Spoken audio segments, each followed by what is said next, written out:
being in a boxing match obviously is a fairly vulnerable thing in front of a lot of people. You know how during the introductions, boxers hop back and forth from foot to foot to sort of stay warm? Yeah.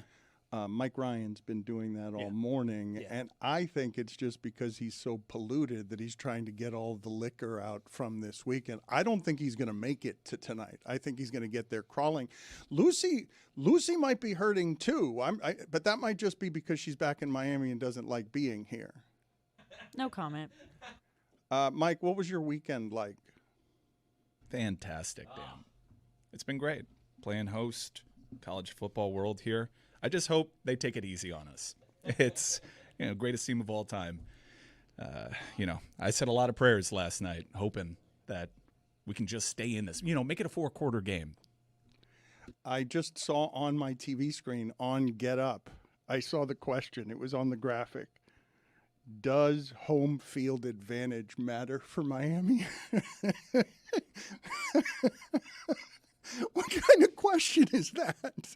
Like, what kind of question is that? Do they have home field advantage? Everyone staying in this hotel right now is an Indiana fan. Yeah, you know what? And I can tell because they keep trying to have conversations with me in the elevator. There's a reason for that. Yeah, it's kind of crazy that I haven't seen a single Miami fan staying at this hotel. But there have been Indiana fans at every bar we've gone to. All the events has been. I think it's going to be more even than it's obviously portrayed with it being an actual home game for Miami. I think they're actually going to be shocked at how not home gamey this is going to feel for Indiana. They thought that they were going to fly into this town because no one on my plane is a Miami fan. It's crazy. And they're going to be hit in the mouth by not just the football team, but by the crowd. I don't think it's going to be a home game for Indiana, but I also don't think it's going to be 70-30 Miami. All right, I just don't care what anybody thinks. Well, that's not new. I don't feel like you have the right attitude today. We need to put positive energy out. That's not. Dave Damashek called me what you Finland. put out. He called me Finland. Why did he call you Finland? That's how America regards the U right now. I'm not saying that that's what I think. I am trying to personify the thoughts of most of football America in advance of this big game. And we have 5 of these? We have 5 of these. I think it's terrific, and I'm happy for you, but let's harken back to... All right, I don't care. I don't care. Let's harken back to that first one where you began in the Orange Bowl against a team number 1 in the nation with the Heisman Trophy winner in tow, wearing red and white as they paid visit to Miami. All right, I like harkening so far. Right, and Bernie Kosar did it. Our guy kind of looks like Bernie Kosar. We have Jesus on our side, as we've already established. We have 10,000 Jesuses on our side. They're all going to be in the stands. I got to say, I've seen what the Le Batard social handles have been doing there, and quite frankly, I think it stacks up to sacrilegious. We already have said what's that. I know that Carson Beck likes to go double crosses on the cheeks. It's a little obsequious in my opinion. But either way, what was it like, Dan? Were you physically in attendance at the Orange Bowl back in 1983, on January 2nd, 1984? How am I already tired of him talking? Get out of town! Football is back, Jack. Oh my, we've waited for so long. We're so damn excited that we put it in a song. Don't need no check downs. Give me big hits and quarterbacks. Keep your fantasy team from falling off the track. Football is back, Jack. Whether on the ground or through the air,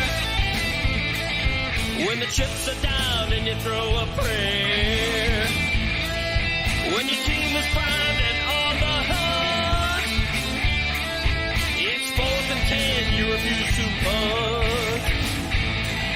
When the shoulder pads and helmets crack, that's how you know that football is back, Jack. Let me hear you say, football is back, Jack. This high is wild and out of control, and we're gonna ride it every week till we reach the Super Bowl. Don't need no check downs. Give me big hits and quarterbacks. If you say this game's the best, I'll say it's a is back, Jack. Football is back, Jack. Football is back.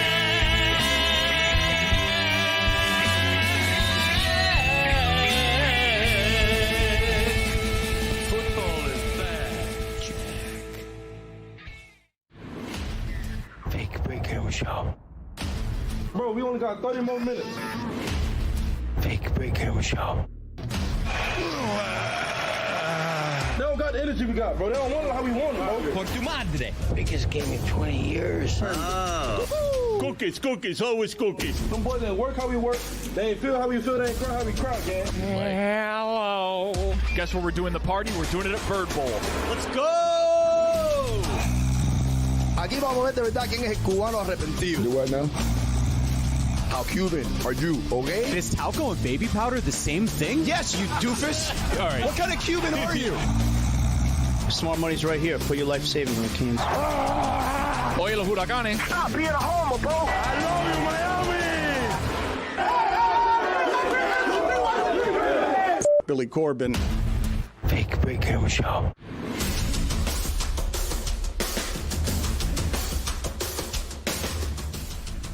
I'm not totally sure, but I think Zaz is guilty of cultural appropriation. What? I also think that's allowed just tonight for these 12 hours. Happy Martin Luther King Jr. Day. Zaslow says that tonight can be a forever night, but there's only one result that produces that as a forever night here, right? Like it could also be a forever night for Indiana, right? Nah, no one will remember that.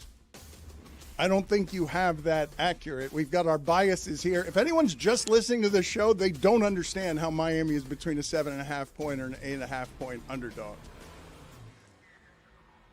Does that line feel right to you, Lucy? Does it feel right to you given that Miami doesn't get blown out? And I wouldn't give them a touchdown against anybody in the country. They were a 9.5 point dog against Ohio State, and we saw how that went.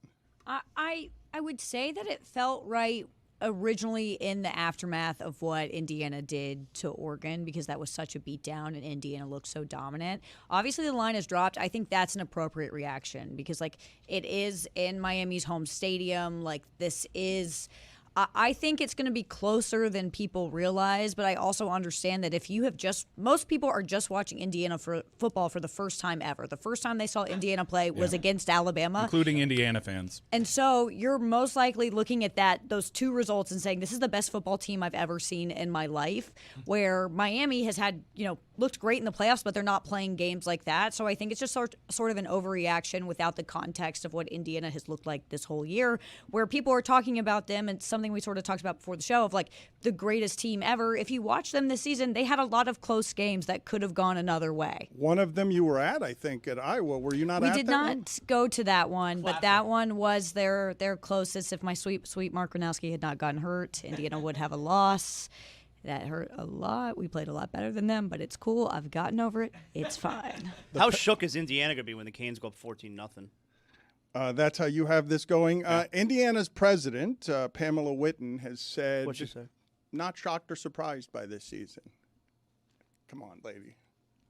Like, come on, lady. Like, what are you doing? How can you say that? What, Lucy? What are you shrugging your shoulders about? You can't say that if you're the president of Indiana. You can't think it if you're the president of Indiana. That they're not. She said she's not shocked. Not shocked or surprised that it was the goal. That the goal was to win the championship. And it makes me think the president of Indiana doesn't know anything about football. They did make it to the playoffs last year, and they only lost 2 games last season. So I don't actually think that's that ridiculous of a statement, because that going into this season, the big narrative for Indiana was it a fluke or was it, truly something that's They were sustainable? 100-1 betting odds. 100-1. Yeah, it's one of those things where like Indiana is so historically bad at football that like you need more than a 1-year sample size to buy in, and they've proven that. So I actually don't think that's that ridiculous of a statement. If she had said this last year, I'd be like, girl, you are out of your mind. That is insane. But the fact that they went to the playoff last year, they were a very good team last year. Yeah, I don't think it's ridiculous to say. I'm not shocked that they took a step up. It's more than a step up. You know who else was a basketball school? The United States of America, going to the Olympics in advance of the 1980 Winter Games, and then they vanquished the mighty Soviet Union. And then there was a little bit of hash to be settled on the other side of that, and they were called Finland. That's what Miami is.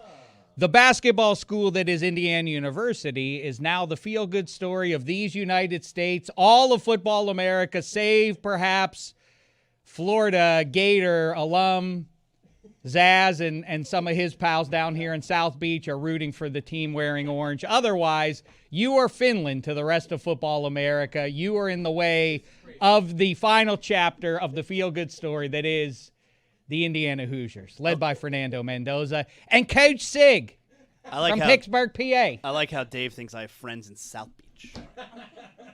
What? That's my crew. That's how much the rest of football America knows between South Beach and all the rest of this vast land. Do you have Miami. any theories as to why it is that Mike has to leave today's show early for a game that's at 7:30 I'm going p.m. also tonight? Yeah. Lucy's going as well, and Mike's the only one that has to leave early. Mike's leaving in like 5 minutes. Yes. Why? It's a Canes thing. You just don't understand. Okay, that's not true. That's not true. You want to say an Fay? I'm not doing this with you today, all right? Especially while I'm decked out in Canes gear. Dan didn't recognize me when he got here this morning because I'm wearing a bandana. I thought it was Luther Campbell. I thought he got here early. He didn't recognize me. But I'm not doing this with you today, all right? Today, it's all about the U. I'm all about the Canes. Am I going to wear this while I'm on the air at ESPN today at 3 p.m. Eastern time? Maybe. You'll find out. Actually, I wait to see. I don't think you will. We'll I don't see. think you're brave enough to do it. You don't think I got the guts? No. You're saying it's all about the you. With Mike, it's always about the me, as you know. So he's leaving. What? I don't understand. The gates open at, 11? You chew on that line over the weekend, boss? No, I just thought of it now. I was sober all weekend, unlike you, who was polluting himself all parts, all over. Yeah. You were sober. All over. Well, not anyone on South Beach was. They had a free Calvin Harris concert. They should never do those for free. That should never be something that you do for free because there were just bodies stacked on top of bodies, all of them holding each other by the hair, throwing up in the street. We break into free events around here. Yeah, we find a way. You guys feel it all over town, correct? You feel that this thing is here because I was thinking the Panther thing was obviously and is obviously enormous, but I don't know that it saturates both counties or all three counties the way that this does because it's so generational and it also crosses across cultures because of what a god football is in this country. I mean, this is why I said, and I'm not joking. This has a chance to be a forever night. I'm so excited for my city and for my friends and for everyone who has waited so long for this. And you're right. It could be a forever night no matter what, but I don't give a shit about Indiana, all right? It's a forever night for us here in Miami. So it's super exciting to wake up this morning knowing this could be one of the best nights of your life. That's what you have now. It's a great day. I do think it's bigger for Indiana because they've never done anything like this before, though, right? Okay. I'm glad we talked about this. I'd like to say I think it's a cagey move by Zaz to do the Luther Campbell cosplay because if he stripped that away, he would represent what Miami is, again, to football America, Lex Luthor. That's what you are to the vast majority of college football fans right now. You are the villain in the way of the nice hero you think story. that's somehow a put down. Miami wants to be the villain. Miami, this goes across all of our sports. Miami loves being the villain. See, now we're in our wheel. You just put us in our wheelhouse, Dave. That backfired. You think the darkness is your friend. Zaz has already was born Someone else's into gimmick. it. You were trying to make a fun point here. That backfired on you. Congratulations. Lucy, what do you have planned today? Because we've got a ton of people in town. They're going to be working all day today. We're going to be doing a live watch party throughout the game tonight at 7:30 p.m. What do you have planned, Lucy? And again, I want an answer to my question as to why it is Mike has to be out there and has to leave the show early while Zaslow and Lucy, who as far as I can tell are going to be doing work for media establishments over the next few hours, are not leaving early. In my Mike's defense, my schedule right now has allotted 3 hours for me to get to the game. I'm very nervous about traffic. I'm very nervous about a certain individual deciding to make an appearance at this game. So I don't know who it is. Not somebody whose Michael Irvin? Yes, it was him. That's exactly it. But so we've allotted a lot of time in traffic. We're going to get there early. We're going to catch the vibe. And maybe I'll talk to you on the live show, but maybe not. I don't want to make any promises. He must be a pretty big diehard for the Canes because he not only is wearing orange, he is orange. Got his ass. So Damashek is going to be on the live stream as the voice of Indiana, the lonely voice of Indiana. There's going to be another Indiana voice. My dad. Your dad's been invited now? Your dad your dad has accepted the invitation? Yeah, because he's like, where should I go watch the game, son? I'm like, I don't know, bar. Like, he texted me the other day. He's like, hey, where can I buy UM stuff? You know, do you think they'll have UM stuff at Dick's? I'm like, yeah. And then he's like, they didn't have any Indiana stuff because he wants to buy both. Because, you know, like, he'll root for he'll be happy, Cristobal, and the fact that his son obviously has, like, basically one passion in life, and it's the Miami Hurricanes. But he's a Mendoza guy. You'll find out together. Also, you guys watch him. I'm not dealing with those texts. The guy wants to try to talk ball to me. I'm like, shut up. We could just have him call Mike throughout the game. It'll be fun. It's going to be nice at night's end. You guys are all going to say, like, it's cool to see the local Cuban guy holding the national championship giant joint. That's a nice consolation prize. I have seen the old retro UM jackets all over town because it's an unusually cold day around here. That is not a normal thing in South Florida. It is everywhere this weekend where the retro, the Luther Campbell video jackets that 2 Live Crew was making videos with when they were celebrating the University of Miami and bringing Miami to the world. We've got Tony out in the field again today, and he's going to be live tonight. This part's going to be crazy at Dead Flamingo. That's going to be nuts over there. As that's nuts under normal circumstances. That's nuts on the weekend around small sporting events. I can't even imagine what it's going to be tonight. So, Tony, give us the report on what it is you're going to be doing out there tonight. It's basically, I feel like everybody who's going to be watching the live stream tonight is only going to be watching to see us crestfallen. I think the best result for the people viewing is us being sad because they're annoyed by the show we've been doing for the last week and the last 20 years. Hello, Daniel, Jonathan, everybody who's there at the studio. Glad to be reporting today from Calle Ocho. Yes, we're in front of Dead Flamingo. And I don't know if you understand this, Dan. Yes, the people want to see everybody crestfallen. They want to see the show in tears. But everywhere you step today in Miami is a war zone. Every single step. Anybody that's walking around understands what we're under right now. Okay, we are under threat of the entire nation laughing at us. We are under threat of losing the biggest game in the 2000s. Okay, there's nothing bigger than what we are right now. Mike Ryan, I'm glad to see you there. I'm excited to see you at the national championship. I will not be there, but you'll be boots on the ground. Dan, we're in the middle of a war, Dan, and you're laughing. And you're I think happy. You need to stop with the war exactly terminology, given what's going on in the world. I don't think you understand what we're doing. Keep it going. What's going on in the world right now? Hard Rock against Indiana versus Miami, Dan. That's what's going on in the world right now. I think you're a little bit too myopic. All right, you got to zone in and figure out what's going on just about 25 miles north of you. All right, you need to lock in right now. You're a little bit too happy for a game day. You need to be pissed, Dan. You know what? Because they want to come and take what we got. Okay, they want to take. We got 5 national championships. Guess how many they have? 0. Okay, we want a 6th. They want 1. They're trying to take it from us, Dan. You're not ready for that, apparently. Well, Jonathan, get this guy, man. I do appreciate that your energy level is better than it started because you came in real sedated. You came in real sleepy for the biggest. No, it's not a sedated, Dan. It's not a sedated thing. It's a getting everybody focused thing. Okay, it's a getting everybody in the same lockstep. Okay, so yes, we're gonna be live at Dead Flamingo tonight at 6 p.m. The show starts around 7.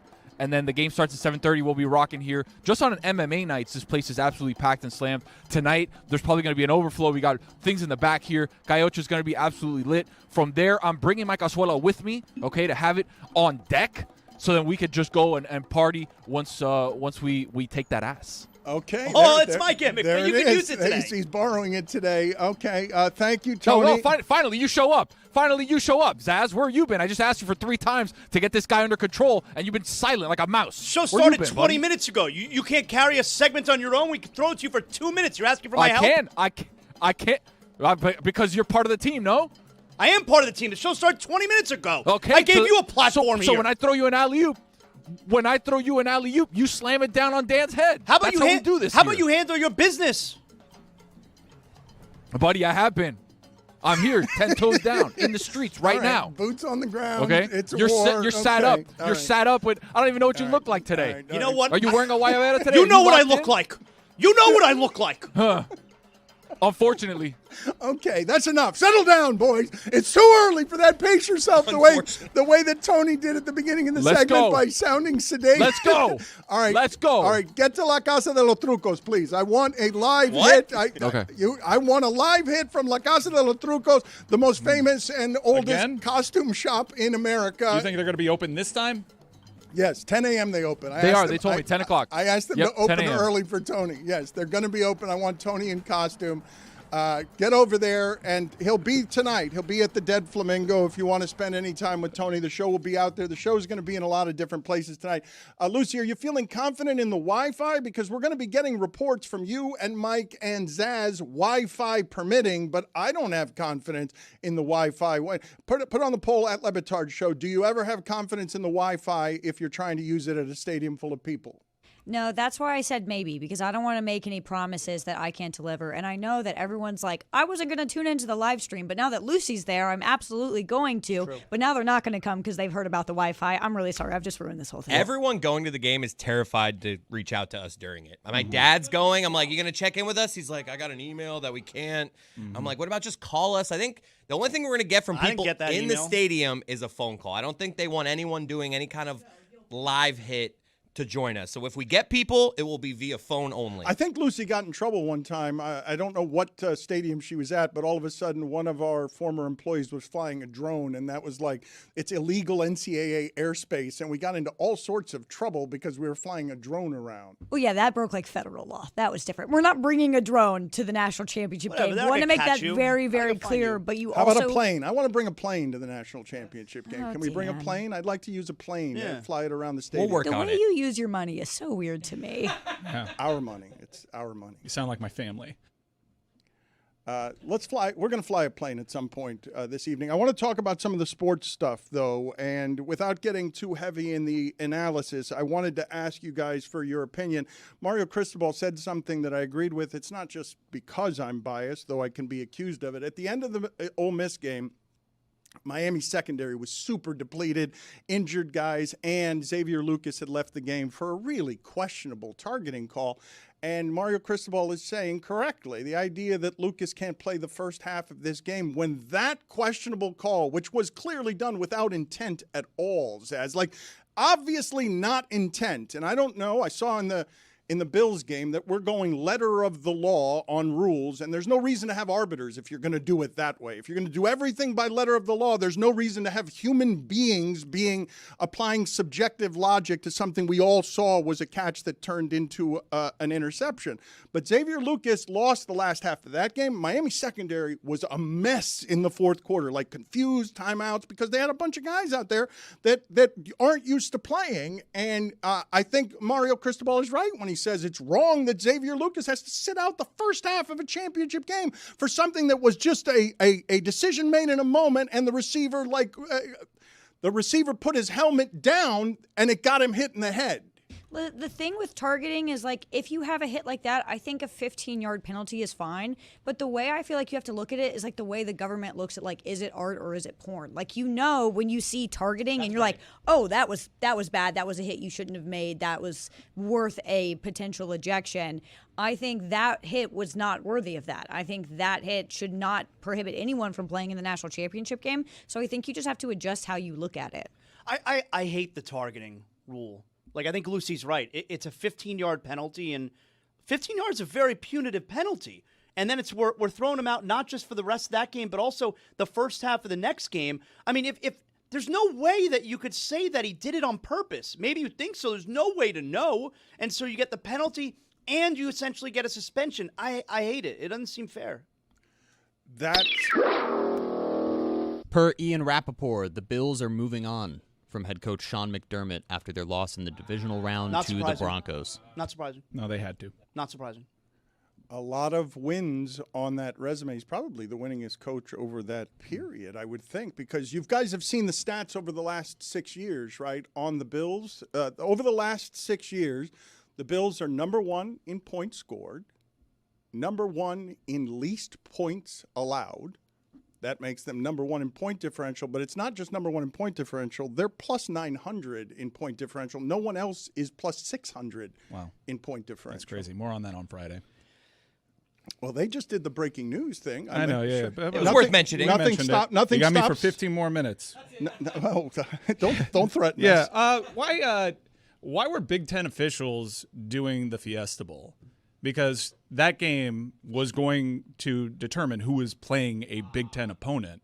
And if you want to put on your conspiracy hat, Big Ten, Wisconsin, Xavier Lucas, tied up in litigation, suing. I didn't feel great about that. I didn't like seeing the Big Ten officials on the game that would directly impact a Big Ten team's title chances. But what kind of officials are tonight? I think it's the ones from the Texas A&M game. Not Big Ten. Big 12. I'm curious about where everybody feels Lucy's rooting interest should be as a rival, a Big Ten rival of the Indiana Hoosiers. The referees might be incented to see the conference do well, although what we end up seeing usually is that they don't want that stink of you're biased in favor of your conference, so in fact they make calls to disprove that they're biased. That is the way things end up going. But in this case, Lucy, are you on the side of with 98% of Football America on the side of the feel-good story that is Fernando, Coach Sig, and the Indiana Hoosiers? I root for my conference, which I know is Weird. Not something that people So do. odd. No, and I get that it's odd, but there is my team. There is a direct incentive for Indiana to win. Yeah. We get more money because Indiana wins. It's better for my conference. It makes my team look better. Isn't that like Miami rooting for FSU? No, but no, because Iowa and Indiana, we are in the same conference, but we're not rivals. What do you get? A piece of the action? Don't fall back on some intellectual. It's good for the program ultimately in the long term. What's your heart? What's your gut tell you? Of course, this is they defeated you. You should want to see them get defeated now. No, because it makes me look better. Yeah. And my team was the team that was the closest to beating them. Yeah, I think. And I mean, no one's thinking like about Iowa in this situation, and they shouldn't be. But there is a financial incentive for my favorite team. But it doesn't make Indiana you look better, though. I mean, if Iowa lost to a team that lost the national championship or a team that won the national championship, like it's not that big of a deal. But like, I also like Cignetti. I think it's a cool story. There's a lot of things that go with it. Also, I just like. You guys know I didn't really like living in Miami, and that sort of like poured out into a hatred of all Miami teams across the board. The Dolphins, the Marlins, hell, the Miami Club volleyball team don't like them. You like the Cyclones, though. Do you think? I love them. I love them so much. I remember your preseason predictions where you said we were going to be bad. Yeah, and I came out and said I was wrong. Yeah. I have no problem being Just wrong. It doesn't happen to me that often. Hating-ass hater. You guys are in agreement with me, independent of the biases as it relates to what Cristobal was saying about Lucas. We're all in agreement, right, that the targeting penalty should be something that has a measurement that's by degrees, that it's not the same penalty for every single targeting, that there should be some sort of arbiter saying, well, that clearly wasn't intentional. Didn't Denzel Perriman, can you guys look this up for me, please? Did Denzel Perriman basically get suspended 2 games from the NFL on the Chargers simply for playing football way too violently? Like, just was basically Vontez Burfict, where in the you know how to Google that, Jeremy? In the modern age, no, I think playing that's football. It is the Vontez penalty, right? It's a pattern of bad behavior, which is better than you have to miss the second half of the national championship. That's way too severe. And sort of out of the context of what happens in the moment. Now you're impacting the whole team. The next game, it's a bizarrely harsh penalty. Why wouldn't the first targeting penalty be, the warning? And if you do it again, then you get thrown out. It's right no, away. No, I'm okay. I'm okay with the idea that it's got to be safety first. I don't know how much of a deterrent it actually is, given how often it's happening accidentally. Yeah, it doesn't seem like it is. You know when it was a malicious, nasty hit. Mm-hmm. You know it. You can see it. Porn it is theory. right. Yeah, the porn theory is right. Look, that's a great analogy. Yeah. That's a great analogy. Right. I always know porn when I see it. Exactly. I've never been confused. So it's when you see a hit that's so awful, as Zaz can attest, you know, okay, yeah, that's worth a suspension. But there has to be like a layer of like you have to be sort of objective with it. Put it on the poll. Is the targeting penalty like porn? You know it when you see it. I believe that you know it when you see it is the way that a Supreme Court justice described porn, if I'm not mistaken. The People versus Larry Flint. Great movie. The details on tonight's game, and Damashek, since you are a diehard Indiana rooter and you're rooting, I think it's more than 98%. I think outside of Miami, you're not going to have a whole lot of people rooting for Miami because Indiana is the more charming story, and it's also the news story. Miami has advantages, as it always does on the offensive and defensive line. Indiana's right tackle is a problem. Miami's going to get frustrated tonight by the number of back shoulder throws to Surratt that are then going to open up the deep throw to Surratt when you're expecting the back shoulder throw. You don't feel like young college football fans are looking at this game tonight being, okay, Indiana's Indiana. It's the Midwest, and Miami, that's cool. No. You don't think young college sports fans? No, not with your QB who's 2 years removed from taking a class, which is a bad look, saying that into a microphone. True. We all understand that that's what goes on in college football. It is a weird thing to announce. He took 3 classes optionally. He didn't even have to. You should celebrate him for his altruism. He chose education and learning when he was done with school. Unlike Deion Sanders, who had a 0.0 GPA and was showing up to games in a limousine in a top hat his senior year. Now, listen, I went to Indiana University when Bob Knight was the coach, and he was much praised for all of his guys, went to every class. I shared classes with some of those players, and they weren't there for many, many weeks at a stretch. So that was a little overstated. He's the GOAT. I do think it would have been very funny for the follow-up to be, well, Carson, what are those classes that you're taking? Because I refuse to believe. He's like, I'm still taking some. I asked you for matchups and game analysis, and you started criticizing how many classes. You know what I say, Dan? Beck Anybody? is going to. I talked to Greg and Chris this morning about the game, and I say it again to you now. Who gives a crap if you are on either side? Who cares about what the point spread is? If you are on the Hoosier side or the U side, if you're getting involved in, do you think they're going to cover 7.5? Who gives a crap? Don't get caught up in that job. Good call, Stripes. Hometown cooking. Hometown cooking. Get out, Dave. Can wait to do this live stream with you tonight. Would like to wait for the rest of my life, pass away, and have the live stream be at my funeral that involves Dave. Just Damashek. you and Dave tonight in there. No, I know. You guys are saddling me with Dave as Zaslow goes to the game dressed like Luther Campbell. Mike leaves here early. Lucy leaves here as well and saddles me with Damashek. I still don't know why Mike's leaving early. 7.5 minutes. I'll be there too. You'll be here. I promise you. Yeah. I'm proud of you guys. You're pulling double duty on a holiday. This is crazy. The last couple of days of content I've really enjoyed. I'm going to support this live stream. I guarantee you will be hearing from Mike Ruiz on this live stream. You can take that to the bank. Happy, it is a national holiday. Happy David Guetta Day.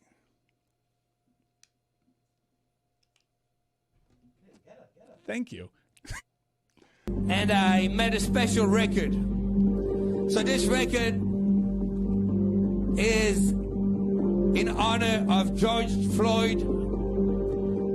And I really hope we can see more unity and more peace when already things are so difficult. So, shout out to his family. Drop was about to go. Yeah. It was Martin Luther King Jr.'s I Have a Dream speech. Is this cultural appropriation with Zaslow? I don't think he could be dressed like this, but I do think if there's a window for him to be dressed like this, 12 hours, these 12 hours are the 12 hours where it should be allowed. Can't be dressed like what? like awesome? I don't see the problem. This is a bandana. You do you, boo. Sorry you didn't recognize me when you walked in, Dan. That's your fault.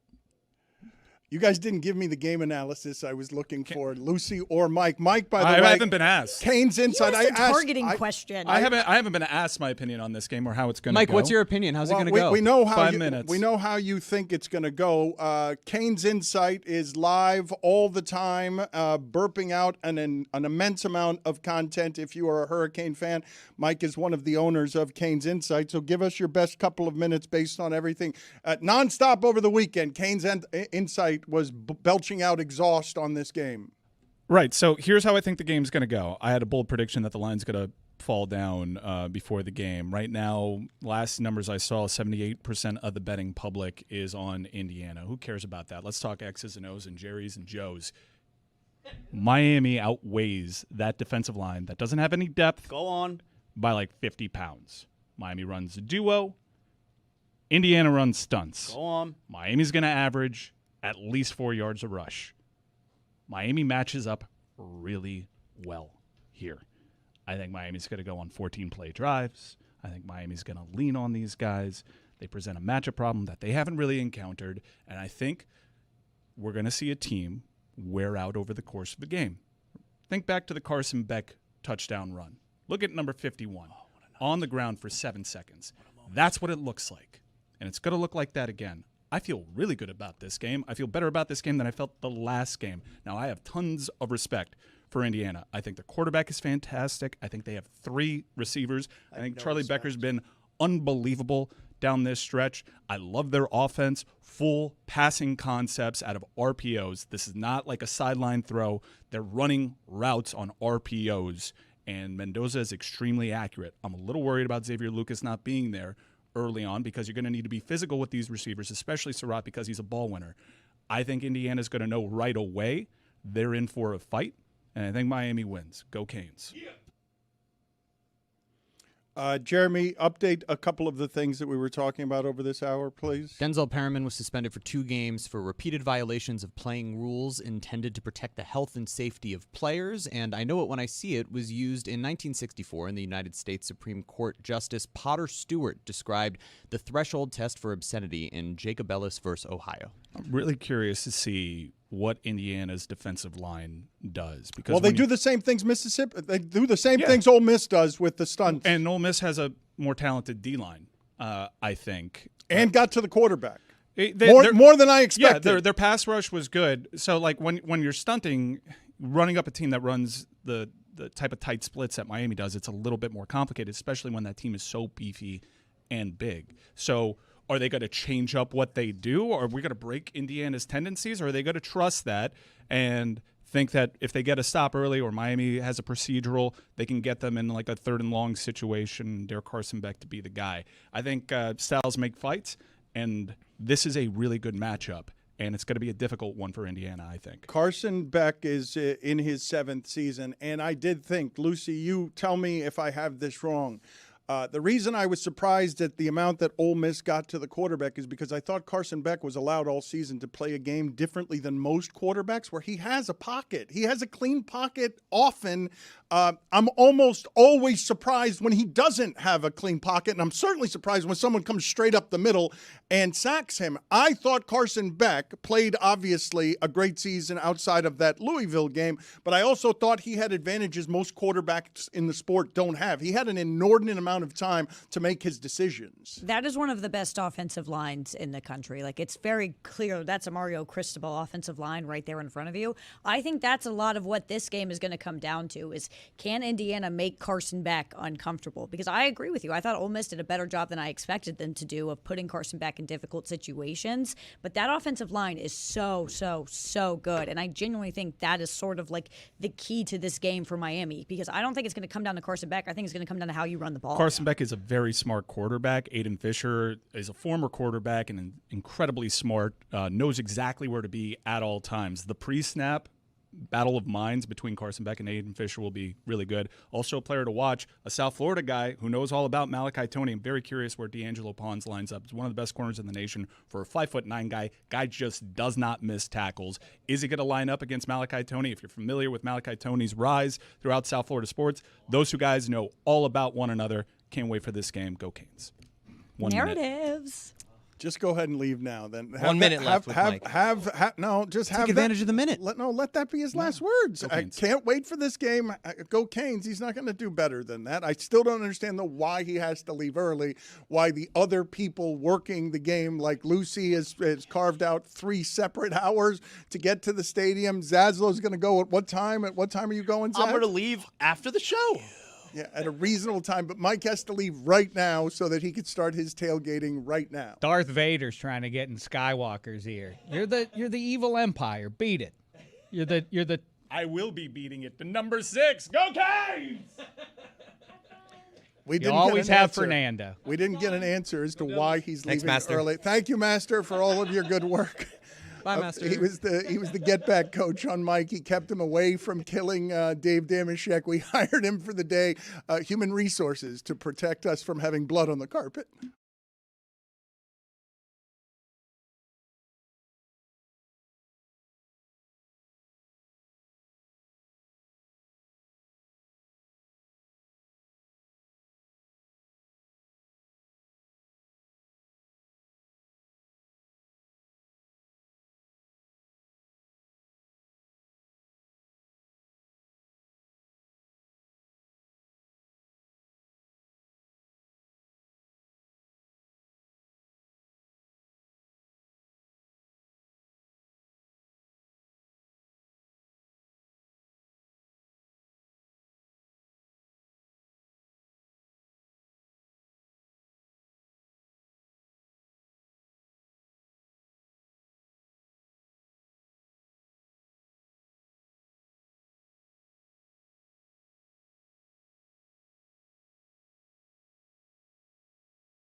Duper in that offense. And here's some Shakespeare, as done by the Dan Le Batard Show with Stugotz. We've stolen the exclamation point officially from Get Up. It's put after the word show.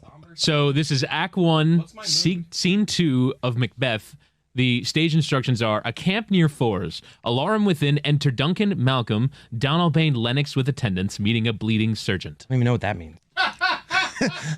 Jessica, you will play the role. All right, so wait, can we set the scene? Thank you, Mike. Can we set the scene, Mike, from high school?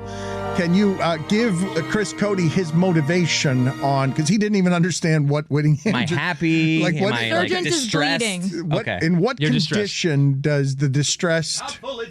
Let's have the music that we need, Shakespearean music, and let's see if we can find our note here.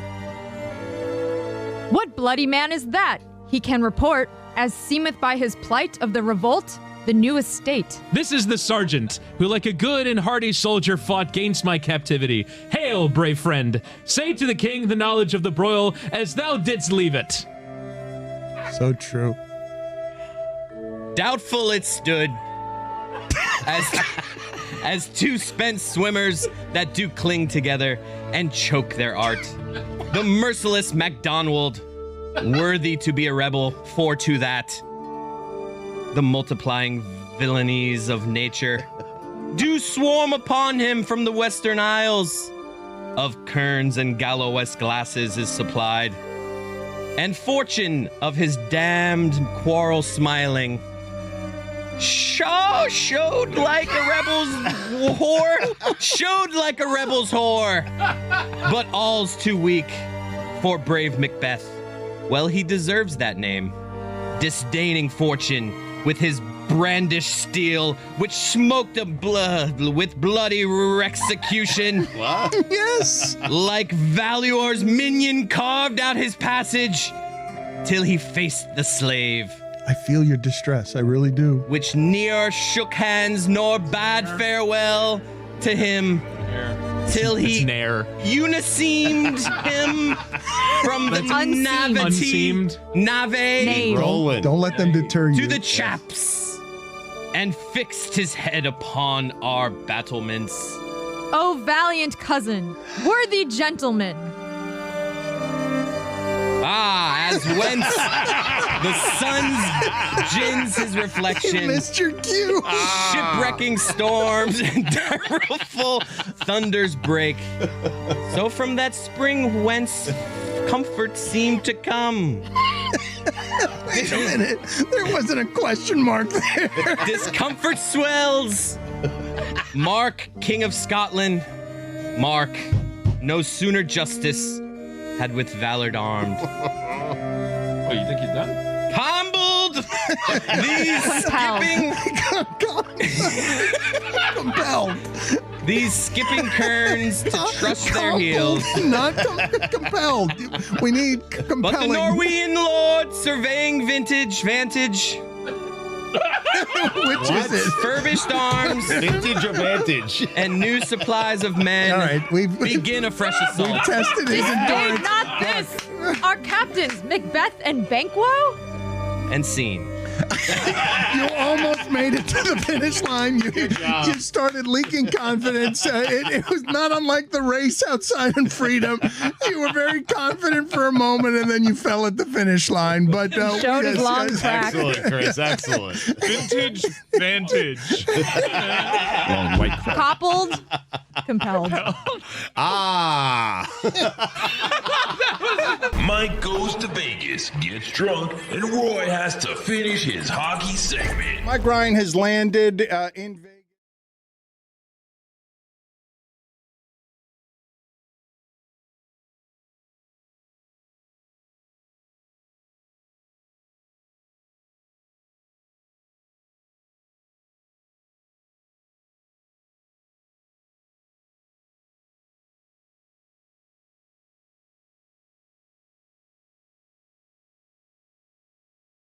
Radio Mambi, La Grande. What does it take to win that championship that you guys are talking about? It takes men. I love you, Miami. I'm hurt, dog. Así viene el sandwich, man. Joaquin said dominate. This is what it takes to wear the U on the side of your helmet. Ay, San Lázaro bendito. Let's go, you. Let's go, man. Dale. Ya tu sabe. This episode of the Dan Le Batard Show is presented by DraftKings. DraftKings, the crown is yours. The longest tenured coach in the AFC East is now Mike Vrabel. Whoa. Yeah, that was a little over 300 days ago that 350 days ago that Vrabel was hired. McDermott's record is crazy. This kind of coach usually doesn't get fired when I put this in front of you. 98-50, 2 AFC title game appearances, 5 AFC East titles, a winning percentage of .662. That ranks 15th of all time, 3rd among active coaches, and here's the killer. He took over a team that hadn't made the playoffs in 18 years. 18 years they had not made the playoffs, and now he is fired. And the reason he's fired is because he's got a great quarterback, and all his players are crying in the locker room because they lost again. But also, didn't he survive because he has the superhero quarterback, Josh Allen? And I have long contended that there is no head coach who would be exposed more quickly without that superhero quarterback than Sean McDermott. Well, Josh Allen is the reason they were in the game, and he's also the reason they lost the game. You cannot turn the ball over that way. You saw what the champion Eagles were doing with Jalen Hurts. Jalen Hurts didn't have that many turnovers over a 10-game spread because I thought they had coached the reckless out of Josh Allen. He was awful yesterday. And he was awful down the field, okay, but he did complete the one that was ruled an incompletion. Like the Brandon Cooks thing shouldn't be an interception to me, but let's just get to the crying Bills in the locker room because we've got a number of them. Let's start with Josh Allen. How hard is it to just get here again and have this happen? It's extremely difficult. I feel like I let my teammates down tonight. Now, his teammates took that comment really hard. They felt bad for him taking all the blame. Here is Deion Dawkins, his right tackle. Simply, I hate to keep it short, but we love you. You know, we're thankful for him. He said he feels like he let you guys down. How do you react when your quarterback who's done so much for you says that to you guys? He let us down.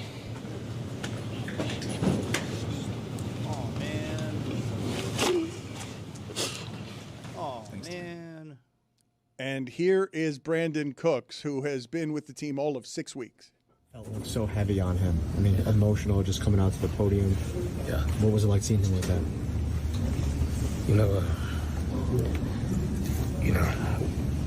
I think we all feel that way. You work so hard. Personally, just so thankful to be a part of this. And I look back and like, man, what can I have done to be able to alleviate some of that pressure? I know what he could have done from him. You just love this game so much, and when you come up short like this, it's gonna sting for a long time. There's no, next week. Dan, does somebody want to tell him what he could have done? I think you just did. Mark Sanchez has 4 road playoff wins. Josh Allen has 1. Last week was the first time that Josh Allen had a playoff game-winning drive at the end of the game. The last 3 Bills seasons have ended losing the game by 3 points, and Josh Allen has a chance at the end to win the game and has the ball in his hands and hasn't done what needs to be done so that he creates one of those forever moments. Per Scott Kazmar, it's going to take Josh Allen at least 8 playoff appearances to reach his first Super Bowl. It's never been done before. Anyone who had been to 7 playoff appearances had reached the Super Bowl at least once. Wow. The things that happened in that game were stunning, and it kept going right until after the game, where I can't in my memory remember a coach coming to a press conference and announcing something that none of us knew, and he did it because the players had already left and he didn't want them to learn like somewhere else, so he wanted to immediately say it. Because I didn't realize that he was that kind of injured. Did you guys realize that Bo Nix was any kind of injured? I know he was limping, but at this time of year, every single person who's playing that sport is limping. So I did not have that kind of cataclysmic situation where you got Stidham starting a game for the Broncos. He started all of 4 games, and the only reason he started those 4 games is because the team was wanting to sit Derek Carr and who was it? Oh, it was Russell Wilson, just to save the money is the only reason. He hasn't started in 750 days, and he's only started 4 games, and now he's got to play the Patriots in a game at home because Bo Nix is injured. And the story of the weekend, indisputably, that game last night was great. But the story of the weekend is Josh Allen loses. It's not anybody winning. It's not anyone else losing. It's just Josh Allen loses. I agree with you. It's a shame that the refereeing, which I think is in fact the story of the weekend, and the complaining coming off of it. But absolutely, you're right, Dan. And I've argued with Mina Kimes' name drop many, many times about QB wins in the postseason, not just mattering, but them being everything. And people want to talk their way around it because of small sample sizes and the advanced analytics. But you just saw in the locker room how important these games are. These few moments you get, and the guys involved in it want to talk their way around it because they're incented to. They don't want all that pressure on their shoulders that it all comes down to. The way we regard Josh Allen, not just right now, but in 20 years from now and in 50 years is, did he get over the hump and did he win the title? People want to say, Josh Allen is better than blank and all of that. Also, I know that what the conversation will be coming out of this one. In fact, today, they just fired the head coach as a result of that loss. By the way, let's keep in mind all those tears from the Bills, guys. This is after a divisional round game. They didn't even get close to the Super Bowl, and they're weeping like this. Josh Allen, along with Lamar Jackson, Joe Burrow, count them all up, C.J. Stroud.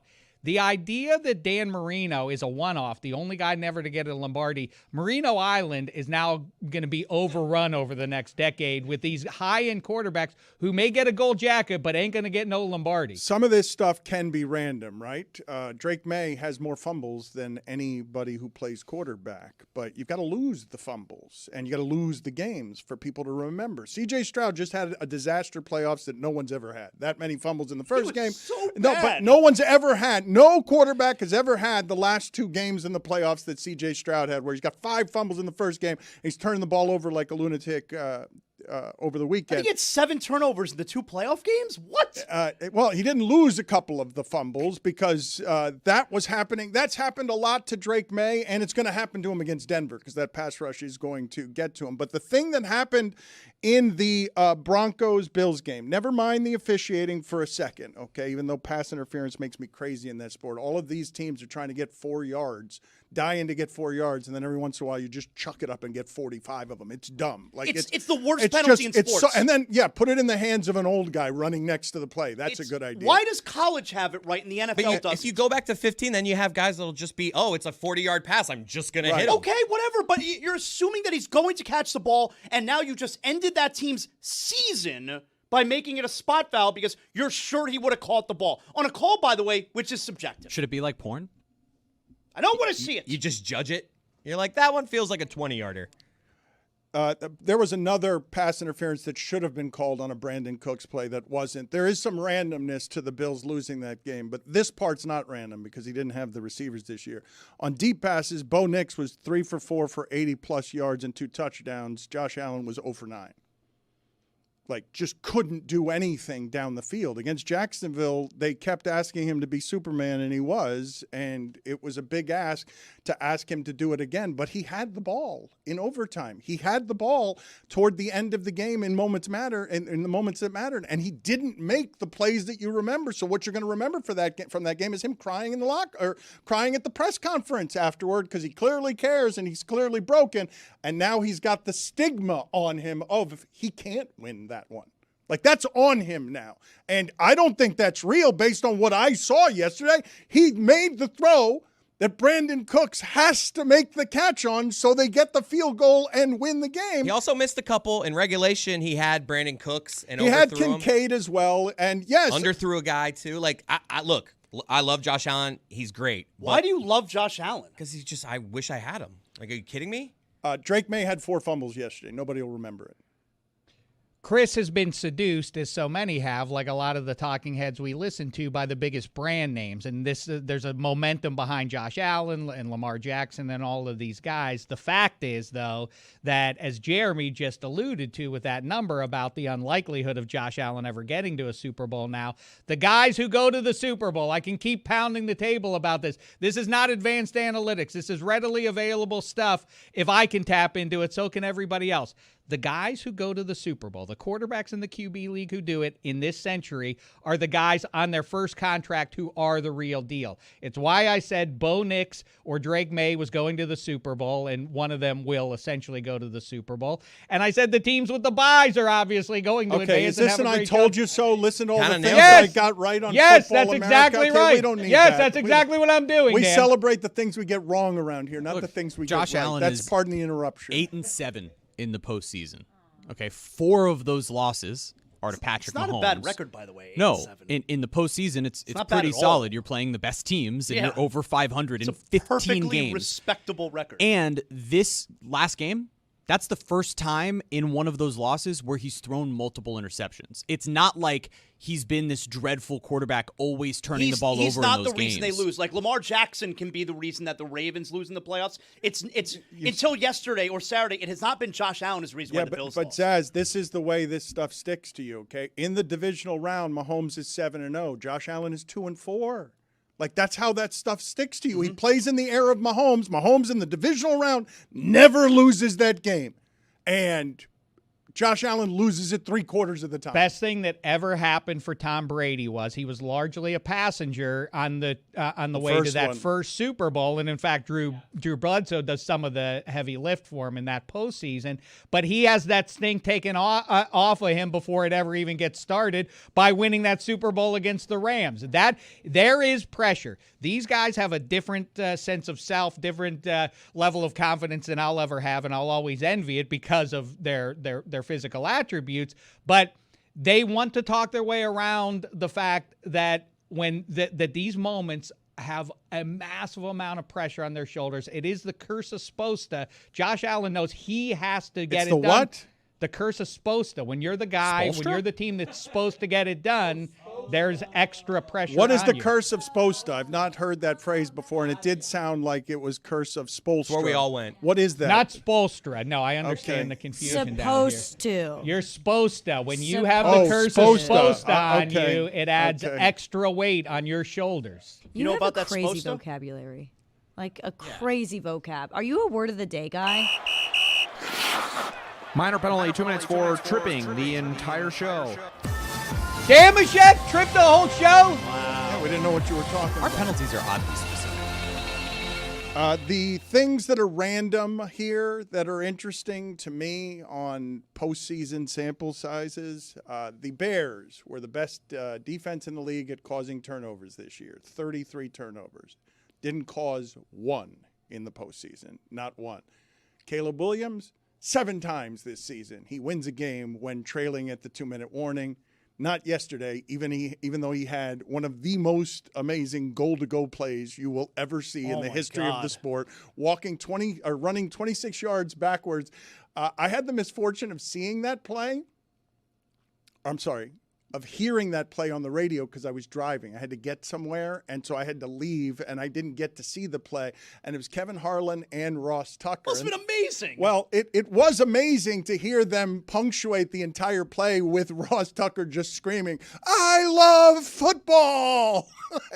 But were you like, me too? But I didn't. Well, no, I didn't totally understand what had happened though, because it didn't make any sense to me that Caleb Williams was at the goal line and then was throwing it from his 45. And so they were trying to describe it, but it was nearly impossible to describe as it was happening because it was happening too fast.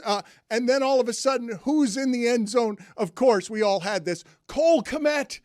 Of course, somehow the ball is thrown perfectly 45 yards. There's a DB there. He's right there. And it just goes 2 yards over his head. It's unbelievable. He's backpedaling when he throws it. And, yes, you give Caleb Williams credit for an unbelievable play, but it's not like Kmet was open when he threw it. It's just like, I'm going to toss it to this part of the end zone, and hopefully my guy could catch it. The ball went 51 yards in the air. It's a 14-yard touchdown. Yeah. And he did that while running backwards to the only spot in the end zone where that could happen. He's so good. By the way, to the tight end that didn't just break all the records for all of those receiving yards. That's Colston Loveland. That's their blocking tight end, Cole Kmet. So Lucy is in town. Lucy is, this is what makes it a big game. And Lucy has a top 5 list for us of the top 5 things she misses about Miami. Like, I think the top 100 list of things she doesn't miss about Miami would have a lot of OLIs, but the top 5 things she misses about Miami. Do you have any OLIs, or are we just going to start with number 5? I have one OLI. This was a very difficult list to put together. I have to be honest. I had to ask Chris for help because I was like, I've run out. We had 2 things on the list. I said, well, that's it. And I know it's a top 5. Well, I know you miss this weather. I know you do. No, I didn't even put that on the list. You got to. I bet you do, though. You got to miss this weather. Today's cold. To be honest, like right now it's really nice, but the rest of the year I don't miss it even a little bit. Like I don't like OLI. Okay. All right, my OLI. I miss you all. OLI. Didn't make the top 5. I get that though. You struggled to come up with 5. Mike's energy Did not was a little make the crazy. top 5. Thank you for putting us all in there in just a blanket. Number 5. I miss how cheap the Ubers are. They're so cheap. They're so affordable. Compared to New York, the Ubers here, Dirt cheap. Whoa. Really nice. That's crazy. Okay. Number 4. The coffee shop over there. This one? It's called Bobby? It's good. It's really good. Pistachio matcha latte there. Can't recommend enough. What's going on with your voice? Have you partied this weekend? What's going on? So I went to Las Rosas this weekend, Mike's Bar, which was so much fun. And a certain coworker of mine that may or may not have been pepper sprayed was chain smoking cigarettes and was blowing the smoke into my face. It was jarring to look at. Rose? Just chain smoking. And she was blowing it right into my face. And I specifically was like, hey, I have to talk this week. Like, I'm not going to be smoking any cigarettes. I did not. And she was blowing the smoke into my face, and now I have vocal fry. None of us knew that Rose was a chain smoker. Oh, I actually did know. She does this on the I thread. knew that she might have the occasional when she's having a nice time, but something about Saturday night, chain smoking. Yeah, and I specifically said, hey, I'm not going to partake because I have to, I have a job to do. You're welcome. Rose caused you to lose your voice? She blew all the smoke into my face the whole night. Someone came up to me at the bar and said, hey, your friend needs to chill. She's blowing their smoke everywhere. Wow. Number 3. Number 3. I miss the murals and the color here. That's a good time to put up Tony on the screen as he's arrived at La Casa de los Trucos, and you can see behind him, you can see some of the mural and the color back there as he pantomimes chain smoking. We'll get to Tony in a second. I think Rose is with him, right? You need to watch out. Yeah, we need to find out. You should get a mask. If she's there, Tony, you interview her. Yeah, Tony, we need you to interview Rose on what it is that she was doing chain smoking. We'll get to that in a second. Number 2, number 3, number 2? Lucy, number 2. Does Miami have a color scheme?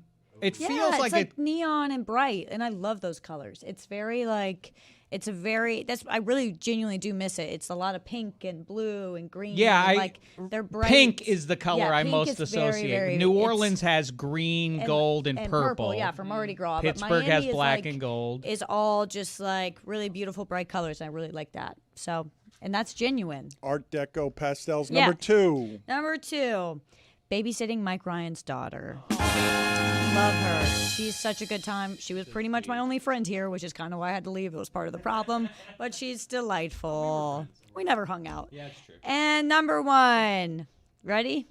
The cafecito, depending on the day. Can't do it every day. That last part. The first time I ever had that, when I drove home, I couldn't stop honking. I was honking at everybody, and no one was doing anything wrong. And I was like, why do I keep honking at them? And I was like, I got to chill out with this. Put it on the poll at Le Batard Show. Does the cafecito make you honk at everyone? You guys know the University of Miami has a cafecito coordinator, correct? That's cool. A full-time, that's their job? Well, I don't think it's a full-time job. Is it on LinkedIn? No, full-time benefits and everything. I don't think it's a full-time job, given that they just give shots to the players right before the game. But it should be an illegal substance. It should be something that they test for and that you're not allowed to play football on, because if it makes Lucy honk like a crazy person in traffic, we can see the UM defensive line here before a game. It's just uppers. It's why Xavier Lucas got targeting call. It's because he was extra violent from the cafecito, but the cafecito coordinator is not a full-time job. Yeah, they're taking a shot of the Cuban coffee, and then they are the coverage team on the kickoff. Crimes being committed out in the open. I have to give a shout out to what I miss from Miami and when I get excited. This is my 3rd visit now. And the garlic rolls? I get no. I understand that that's the association people make now with me. It's the pizza and vice versa in the hotel. And when I hear, oh, you're on your way back to Miami, the first thought is, look, I'm going to meet up with my old pal, that spicy pizza and vice versa in the hotel. Ooh la and la. I already had one. I may have 3 or 4 more before I head back. Dave Damashek will be a part of the live stream tonight. We are going to go live at about 7:30, and we're going to watch the game together. We're going to go to Tony live outside the La Casa de los Trucos in a moment. Can you look up something for me, though, Jeremy? The Texans, obviously, when Schultz goes out yesterday, they're already down Nico Collins and Trent Brown. Trent Brown is 6'8", 380 pounds. Is there a larger human being than that in the NFL? Is there anyone larger than 6'8", 380 pounds? Because that's part of the reason that the Texans were having all sorts of problems. The Texans' defense was great yesterday. Before that booty catch, He didn't catch it with his booty. He caught it with his one hand. It's the first one-handed catch Booty has had all season. And before that, that was the worst offensive performance by EPA that an offense had in the playoffs since 2000. The Patriots were terrible before that catch, and that catch was amazing, an all-time memory moment for the Patriots, especially done against Stingley, who doesn't allow much of anything. That was a crazy good catch. I don't even understand how he caught that ball, given the aerodynamics and the physics of what was happening there. So, two things here. Booty has 2 deep ball catches against Singletary in the last 2 years, that one, and another last year. There have been 2 other deep balls caught against Singletary. Stingley, right? Stingley. Yeah, sorry, Stingley. That's my fault. That's a fine. I'll Venmo somebody. Who else's fault would it be? Stingley Who in the else's last. fault would it be? Who else's fault Ball would off me. that be? Hey, I know. I said off that me. already. You don't have to say Desmond the Watson ball's is off the you. largest person in the NFL, although he is not active. So Trent Brown at 380 pounds, he's the largest active How much player. does Calais Campbell go these No, days? no, Not anywhere close to 380. I know that, like but he's 310. 6'9". No, but 310 is what I would Yeah, get. yeah, 300 maybe on him. Like this Max is Starks, there was an offensive lineman who was about a 6'8", 350 type. so. But that's about it. Among the things being talked about in the NFL today, McDermott has been fired. What comes in second place to Josh Allen? Now, Damashek was mentioning the officiating, which. I guess we can do that almost any weekend, right? Because if the games are all going to be close, right? If they're all going to be ridiculously close, there are any number of calls at any point in the game.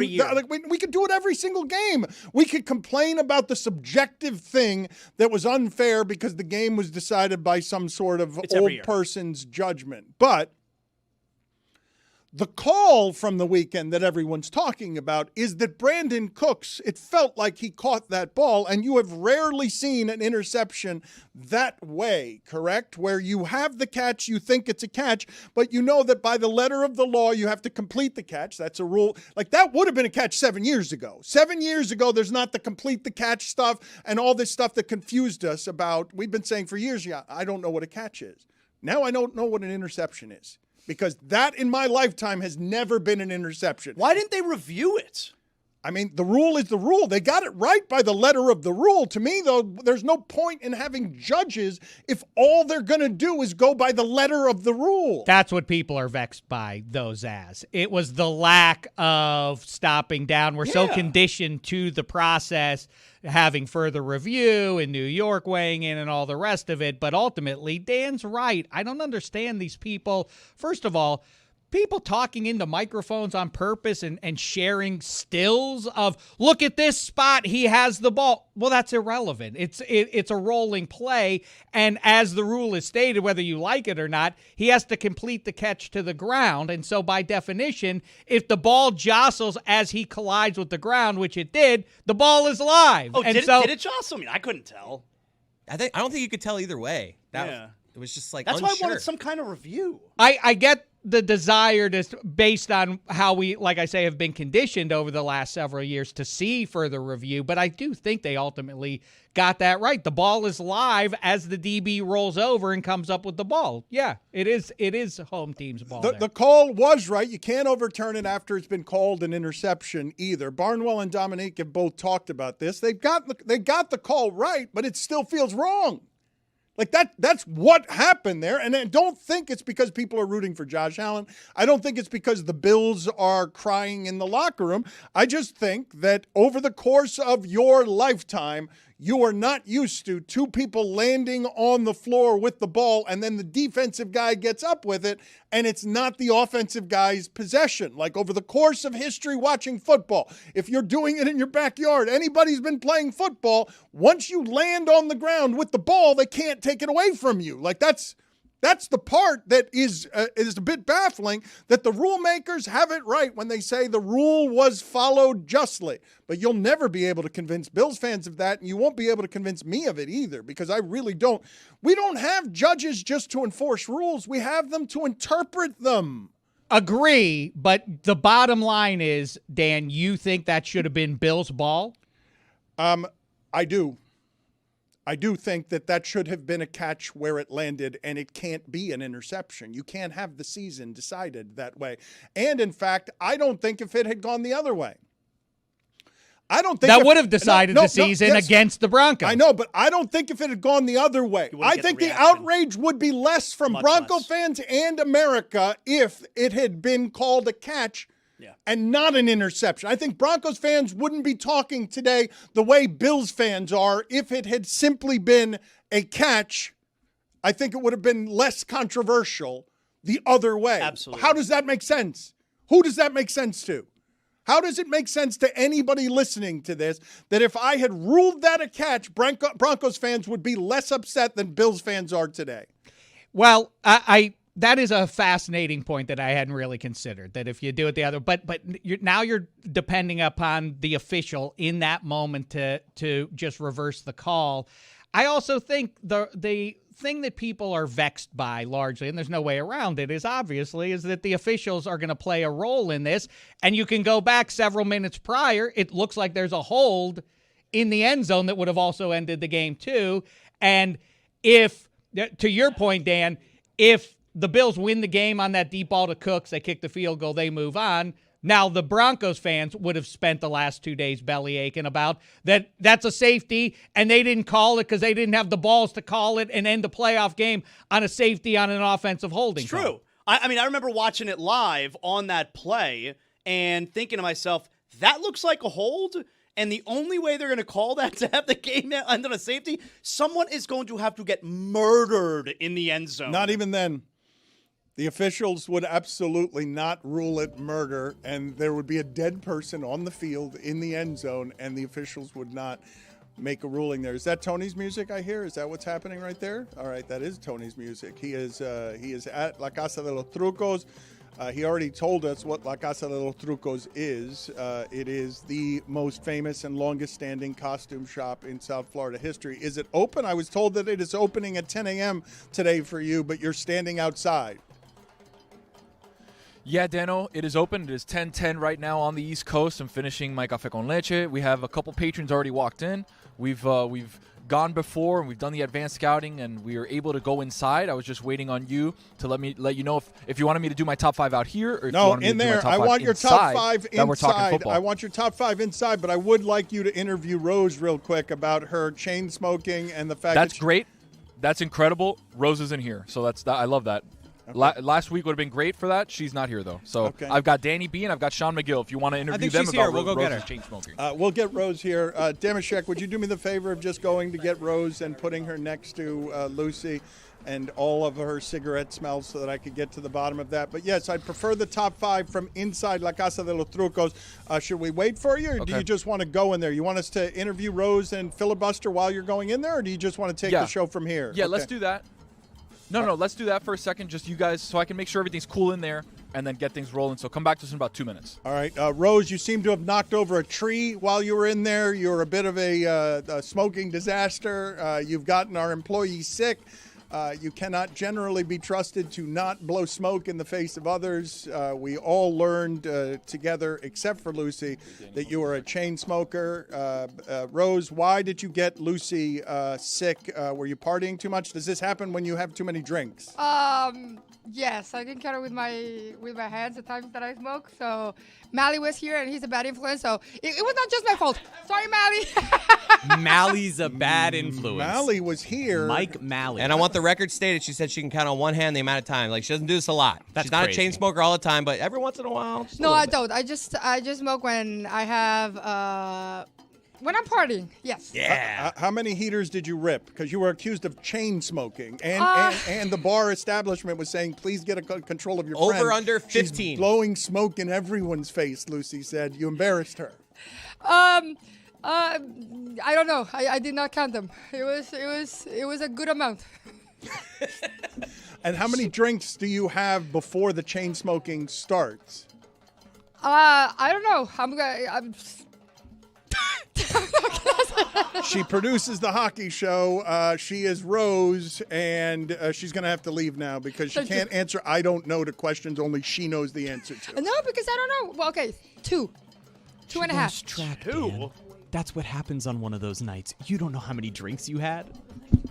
Let her off the hook. 2.5. So yeah, that was me, and then I got everybody blaming me that it was my fault for other days. just because Lucy said that it was my fault, so I have the entire office saying it's my fault. Okay, you did blow the smoke into my face. Yeah, You also left at one point to get a new pack of cigarettes. Yes, that did also happen. You went and bought. Wait a minute. That area doesn't. You were at Las Rosas. That area. How I far was did you go? wondering That where area you doesn't went, have. dude. Like you got to walk a ways in order to find No, cigarettes I over became there. friends with the guy outside. I was like, hey, remember my face? I'm just gonna go somewhere in there. It was very close. I went there, and this lady was very happy to see me and gave me my cigarettes. Thank you, Rose. This was a rare occasion. Rose is very well behaved. Yep. She just happened to, the only week I really have to talk a lot, make me lose my voice. Thank you very much. Bye-bye. Okay, see you later. In fact, let me just punish you. Minor penalty, 2 minutes for adding nothing. Wow.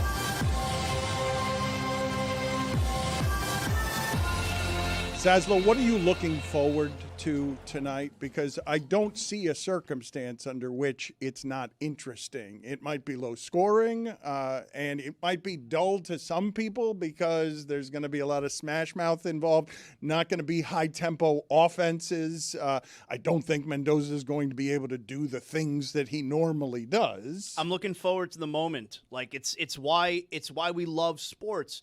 And the Canes fan got one of those moments in the last game with Carson Beck running into the end zone. They got one against Ohio State, too, with Scott and the pick six. And I want to feel it again. I want to feel it again. It's why we love sports. So I'm just excited for the potential of having another moment tonight in what could be a forever night. It really is.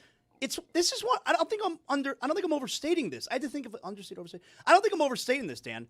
This is one of the biggest nights in the history of South Florida when it comes to sports, because not only is it the Hurricanes mean a lot to this city, but it's at home for the national championship. And it's as an underdog, a significant underdog. This has potential to be one of the greatest nights of our lives as a sports fan down here. So it's going to be for somebody, either Miami or Indiana. This will be. You guys cannot. I just have to keep saying it, not to be a curmudgeon. You know right now in your hearts and your guts which side you're rooting for. I do not want to hear at the end of the night, hey, Cuban hero, prodigal son, Fernando got one. You're That's so going to great, do that too. tomorrow. That's my guy. Not acceptable. You're not.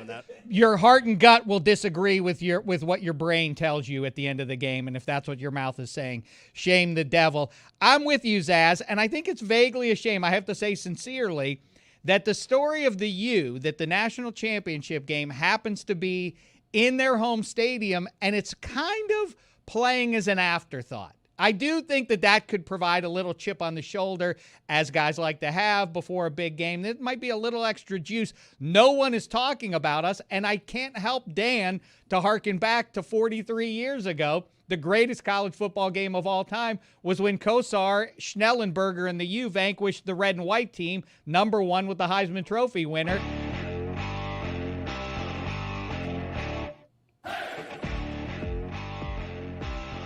There's no other way to cut him off. A lot of yammers there between Zaslow and between Damashek. Damn.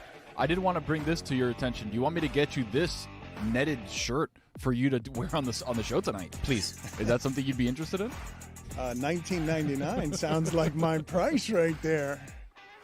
$18.99. I can probably get them to lower it a little bit. Oh, get the hometown discount. Oh, really? I'll just tell her I'm Fernando Mendoza. Yeah, I'll tell her I'm Fernando Mendoza. I thought you were saying you used to dress like that in 1999, which would be a revelation, Dan. Last time you fit into that shirt. Give us your top 5. Don't fat shame me, Zaslow. Do not do it. You're Soda not looking so good in that soda drinker's body and that Luther Campbell gear over there. And people are commenting on how you looked in that undershirt in Guayabera last week. Jeremy fed me that line. Ooh. Oh, wow. He was not accountable at all. Throw him under the bus. Tony, what the hell is that? Tony, hold on a second. Hold on. Because I'm up against the break here, turn down his music. It's just something that we did for a second to shut up Damashek. We'll come back to you. We'll lead the next segment so that you have enough room. I want to get your football top 5. Thank you. I don't want to give you 50 seconds in order to Thank you. To do what it is that you do. So we will come back in a second to you. Rose has located some cigarettes, apparently. Yeah, she evidently has. That's good to see. I'm glad that she is, again, chain smoking. Pasa. Real quick here, though, I did love last night. My favorite part of the late game was Tony Dungy just screaming at anyone who will listen, forget the analytics. Kick the field goals. Somebody kick the field goals. Stop going for it on 4th and short. It was like watching a dinosaur become extinct on Sunday Night Football in America. Guys, check us out tonight. It's Hurricanes versus Hoosiers for the national championship tonight. And unless you've got thousands of dollars to get a seat, you're watching it with us in the cheap seats, streaming live on Le Batard Show YouTube channel tonight, 7:30.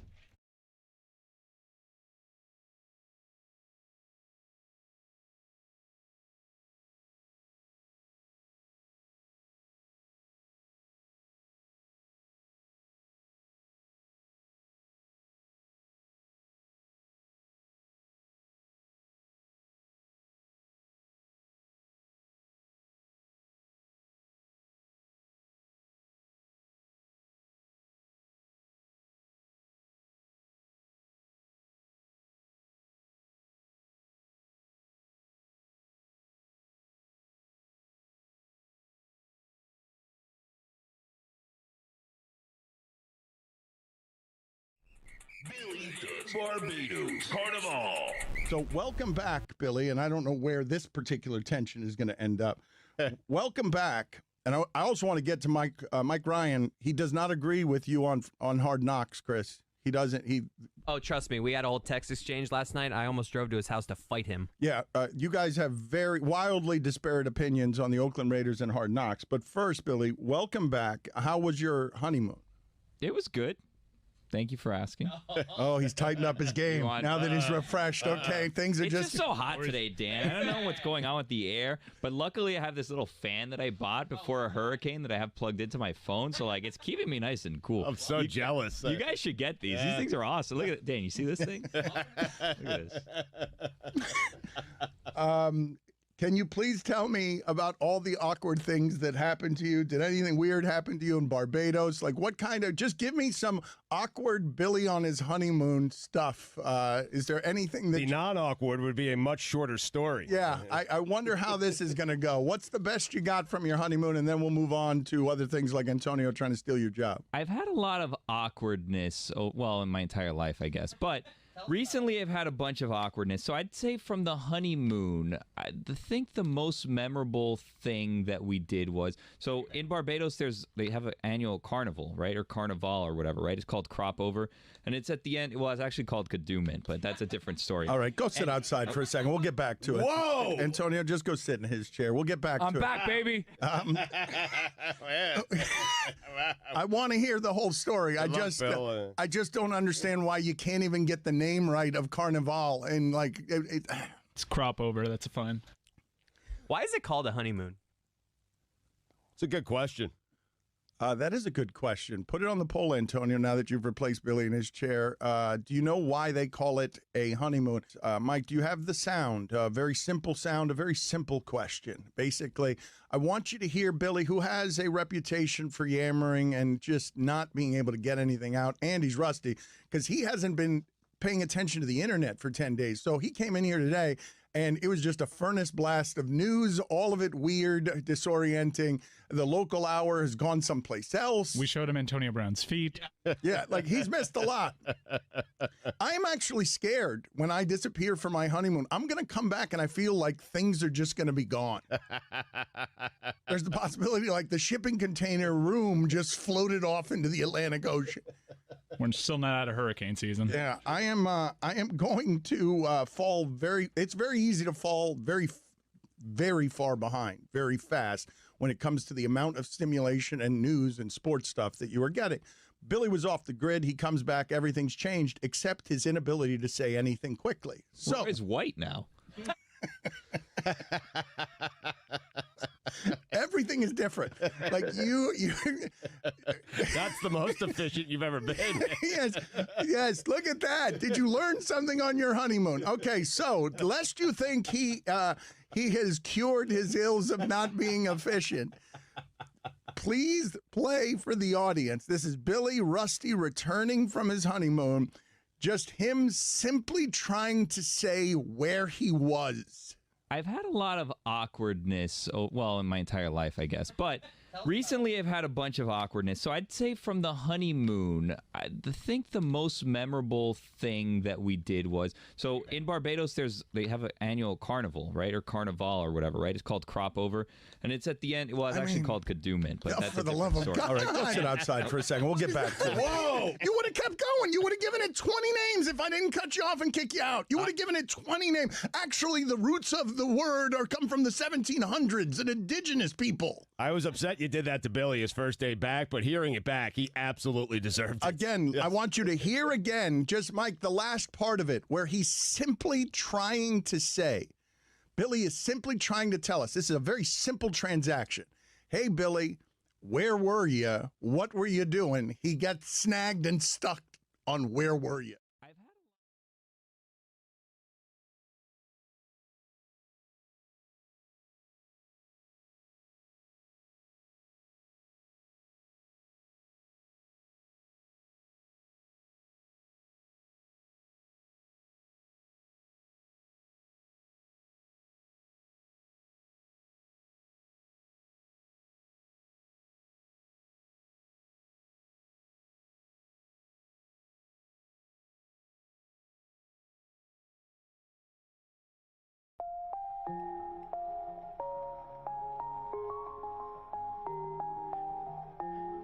It's the Brobdingnagian pregame show. It's the Brobdingnagian pregame show. It's the Brobdingnagian pregame show. It's the Brobdingnagian pregame show. Whoa, whoa. It's the Brobdingnagian pregame show. It's the Brobdingnagian pregame show. It's the Brobdingnagian pregame show. Whoa. It's Brobdingnagian.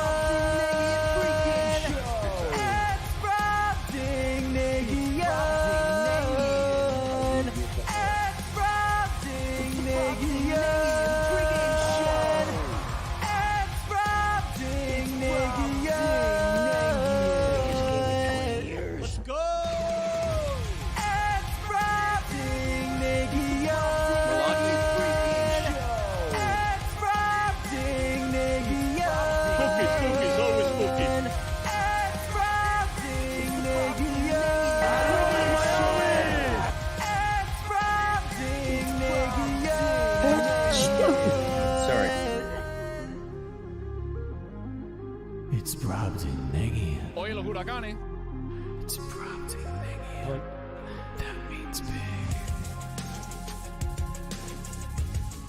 It's Brobdingnagian. Oops, there goes another rubber tree plant.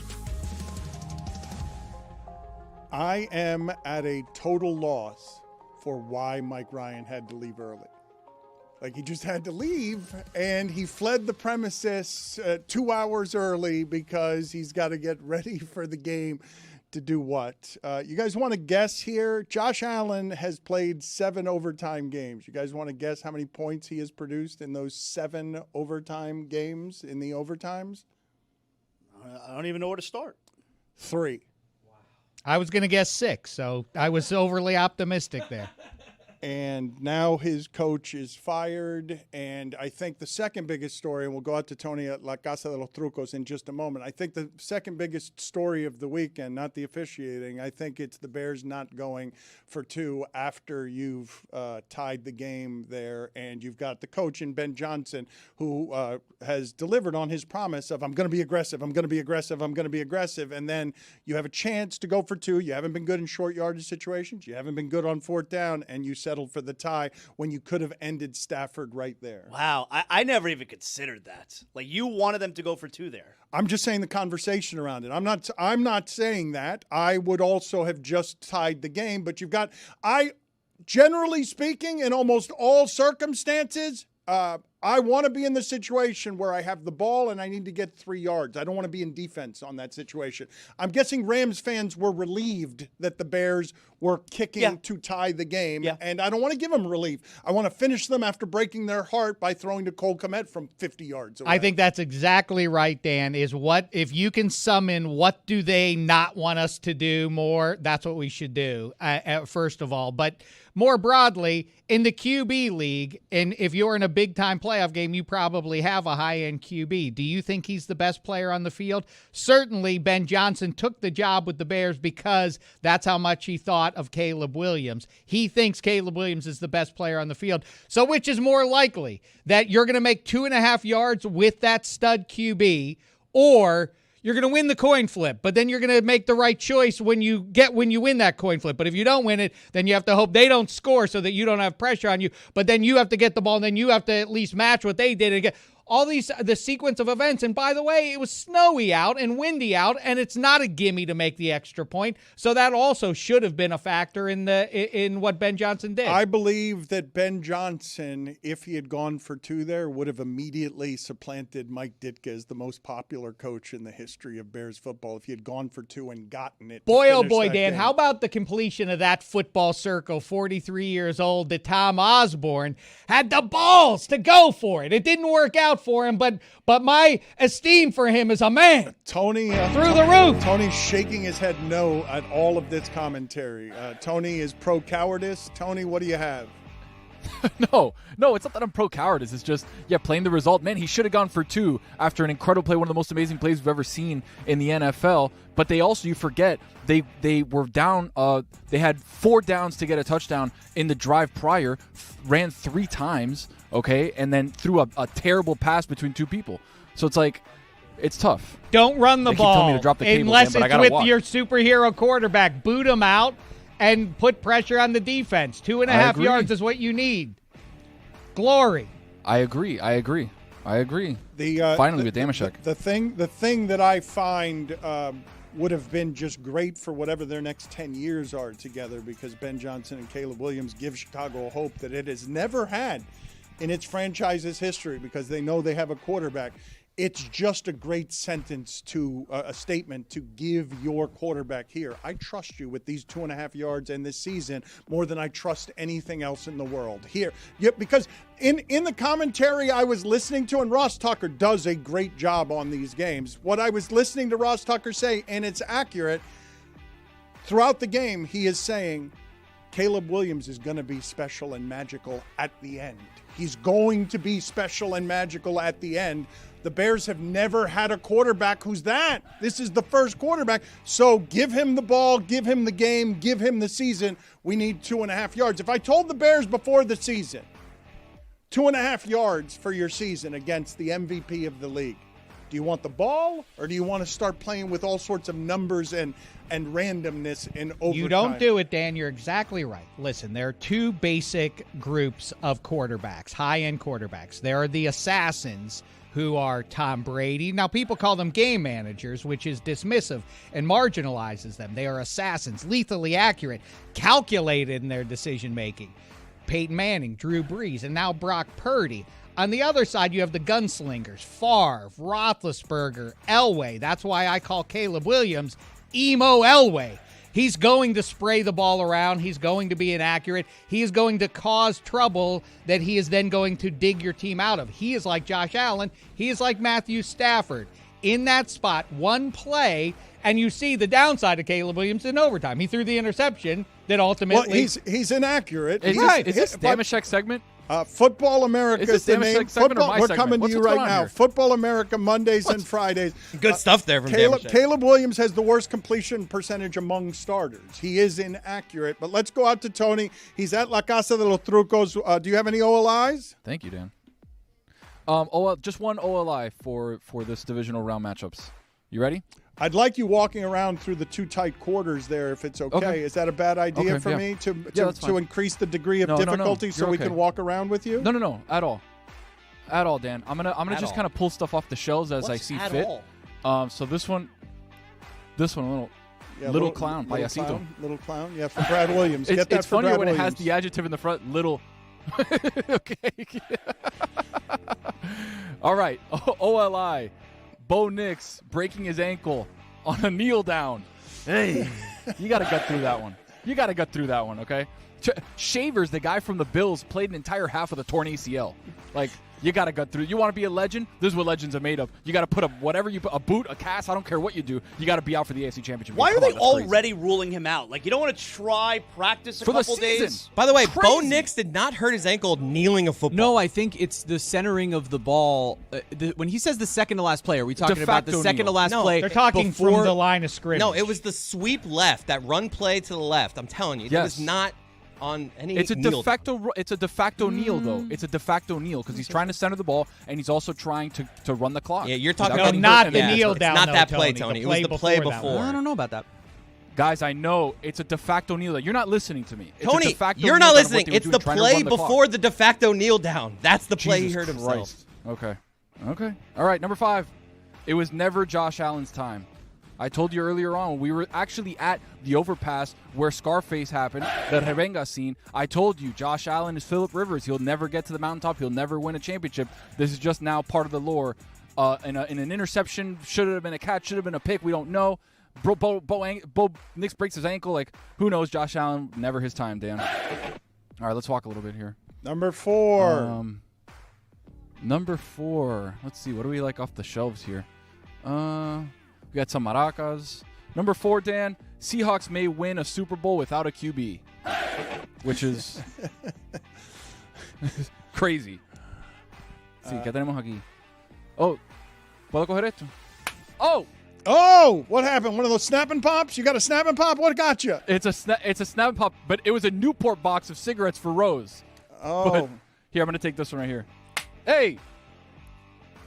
They call it Casa los Trucos. That's right. There are tricks everywhere. Encienda la luz. Let me see here. What does that turn on? What is that? If you pull on that, what happens I don't know. there? It's going to shock the shit out of me.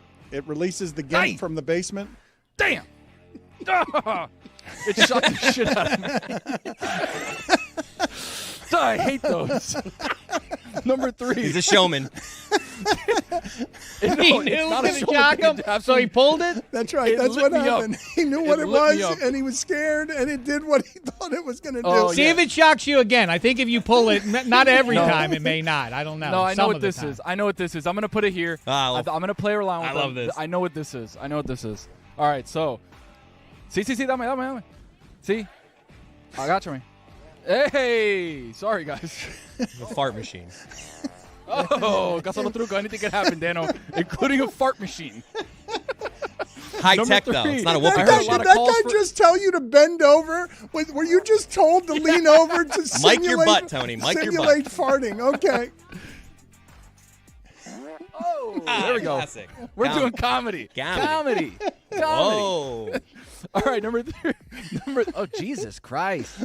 I heard a lot of calls for Davis Mills over the Sunday here. Ball knowers knew, Dano. Ball knowers knew. I tried to tell you guys. Dang. A lot of people were like, "Oh, Davis Mills, he's not that bad." And CJ Stroud was worse. Number 2. Nothing like a chubby kicker wearing 92 deciding an incredible game with love handles and a beer gut. They went out to him on the sideline, and I'm like, who is that guy? It's Mervis, their kicker. He's like, he looks what Dan would look like, much smaller, much more compact. Whoa. But my bad. He looks like what Zaz would look like with pants and a football jersey on. Is Zaz there? Does he have a pulse? Number 1. Yes, whatever, man. He's why here. do you have to count on me to carry your bits? Number 1. Number 1, Dan, we spoke about it earlier. Let's move a little bit further here. Number 1, we spoke about it earlier. Caleb Williams. There's really nothing we could say outside of the terrible interception he threw to end the game. Aside from the terrible interception that he threw to end the game, it was one of the most incredible plays that I had ever seen. And I was sitting on the couch, and I just kept saying, oh, my God. The fact that he was running full sprint away from his own end zone for about 20 yards. The defensive linemen were like, what is he doing? Do we chase him? Do we not? All of a sudden turns around, throws a perfect fade away. Maybe a little bit of a push off by Cole Kmet. I say play on. But a perfect throw ends up going, 50 yards in the air. A 14-yard touchdown is one of the most incredible plays we've ever seen.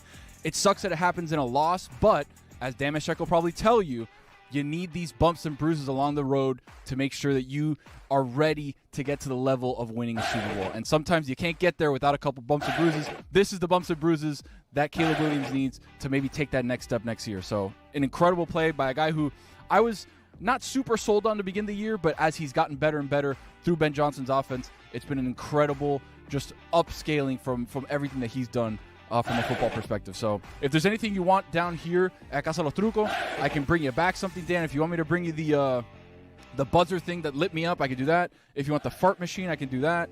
Yeah, go ahead and buy the fart machine. Bring it back. I'm sure we'll have some uses for it. And I have your clothes. I haven't tried it on. The clothes you bought for me, I will be wearing tonight at the live stream. All of the Cuban clothes that you bought for me, I will be wearing that tonight while you're at Dead Flamingo. Yes, I heard from a little birdie that you didn't think I actually bought the clothes. You were like, wait, he bought the clothes? Like, yeah, no, I bought the clothes, Dan. I'm like, you're going to be dressing like you should be dressing, to be honest. It should be the way that you should be dressing all the time. And you chose not to. Let's come around the corner here. Let's see what else is going on. How about this, Dan? Masks. Here, go ahead and put on one of those masks. But before you do that, I just want to play for you the highlight of this segment for us and for me, and what we will remember from that segment. Go ahead and play it. Bo Nix breaks his ankle like. Nix breaks his ankle like. Yeah. That would rank like 6th or 7th on things that Zaz messed up this past week. Nix breaks his ankle like. What happened with that Angus in the middle of there? Why was there an Angus in the middle of there? Nix breaks his ankle like. What? Who? Because I saw the lady. I saw the lady getting ready to get me with the shocking thing, and I didn't want to get there eventually, so I had to I knew the thing on the chain was going to shock me, and I was like, I really don't want to get there, and she was kind of waving me like, hey, come on, like, let's do it, and then I'm like, she's a trickster. Well, this sounds like you were tasered. Nix breaks his ankle like. If an announcer during the Broncos game was trying to talk about Bo Nix and I came in and tasered him, it would sound like this. Nix breaks his ankle like. Let me hear Zaz's mess up. Was Zaz's worse than? Was it worse than Tony's? Didn't you want to know how that? What were the kids doing? Oh, come on, it's not even close. Give me the other one. Not even close. The Packers win or the Bears lose.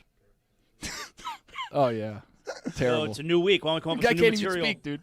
Dead Flamingo is where Tony will be tonight. He takes the party with him, so enjoy that. And we will be doing live stream all night tonight during the national championship game. Thank you, Tony. You were the MVP of last week. Appreciate it. We will talk to you.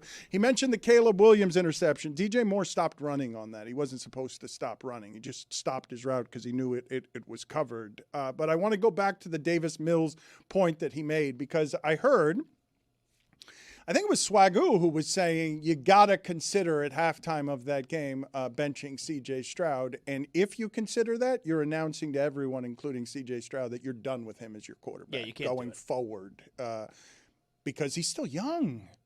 Like, he's got bumps and bruises. You've got to learn from how sloppy he was in this. He's the reason that defense isn't going to play for a Super Bowl. That defense is extraordinary. That defense totally suffocated the Patriots, but could not overcome its own quarterback. They have an interesting decision now this offseason, because he's going into year number 4, which is usually when you pick up that 5th-year option. So, like, what are they going to do? Are we picking up the 5th-year option? Are we signing him to the extension? Houston's got some. They have a delicate decision to make. Is it fair, Damashek, as the host of Football America? No Schultz, no Nico Collins. Not a small loss to not have Trent Brown. Literally, not a small loss. 6'8", 380 pounds.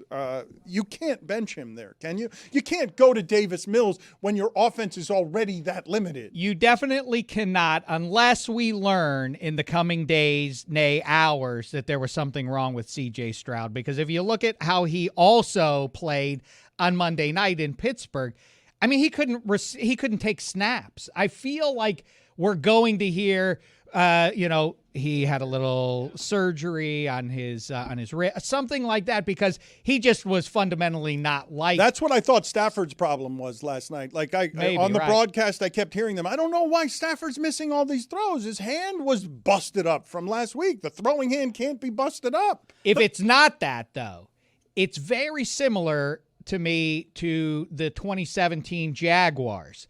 They thought we're pretty close because we have this mighty defense and we think we have the answer. We used a high first to get the QB, which we have to solve. And now we think solved it. And we can win games in the NFL by kind of sort of hiding this guy or not making him the key feature of whether or not we win games. That was what the Jags did. They went forward with. They were high on their own supply and said, let's get over the hump with Blake Bortles. And they could have taken Lamar Jackson out of Louisville. Instead, they took defensive lineman from Florida, Taven Bryan, and that didn't work out so well. So it is if there's nothing wrong with C.J. Stroud, this is just who he is now in big spots, then I do think you have to consider moving on, to Zaz's point, at a big time to decide on his contract. He was so good. Maybe the best we've ever seen a rookie quarterback 2 years ago. And he, not only is he not progressed from that, but he hasn't even been that again. So I want to get to the University of Miami game. I am done with football on the professional level for the rest of the show because we have what Zaz is correctly calling a possible forever night tonight. And I'm trying to come up with a time that South Florida has felt the way that it does right now. I know that Game 7 of a Stanley Cup final is obviously enormous, especially after the Panthers had blown a 3-0 lead. But hockey is not embraced by every segment of our community in South Florida. Hockey is not the sport in America that football is. For Miamians, one of the lasting memories of Hall of Famer Jason Taylor's career here, he was a rose growing in a sewer during the years that he was here, his excellence largely wasted because they never had a quarterback, was the scene in losing locker rooms of him just broken in front of his locker when they let the media in. And I saw it again and again and again where he would just be what Josh Allen was yesterday, crushed in front of his locker. And Tua laughs on the sideline. It is super rare for a Hall of Famer to say, you know what I want to do? I'm going to be the defensive line coach on a college team. I'm going to keep going to college practices and try and make sure that college kids are listening to me. Usually, the Hall of Famers want to start at the top of the food chain. They don't want to. Marshall Faulk was a running back coach for Deion Sanders, but it's usually pretty rare. I mean, how about even before that? Wasn't he the secondary coach at Aquinas?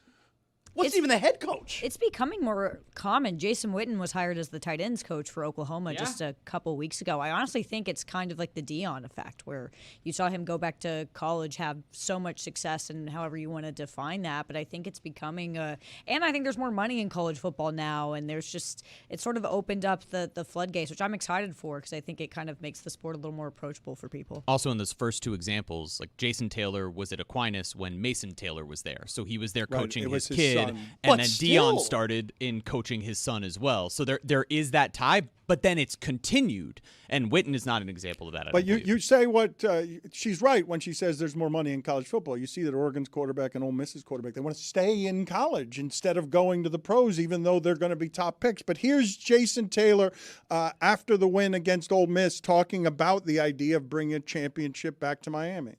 You played a lot of football in that stadium you guys are going back to. What would it mean to bring a championship in football to South Florida? Yeah, you're damn right. You get a chance to play for a championship, or not me playing, but watch my guys play, because they got nothing to do with me. But it's a blessing, man. I'm happy for the players.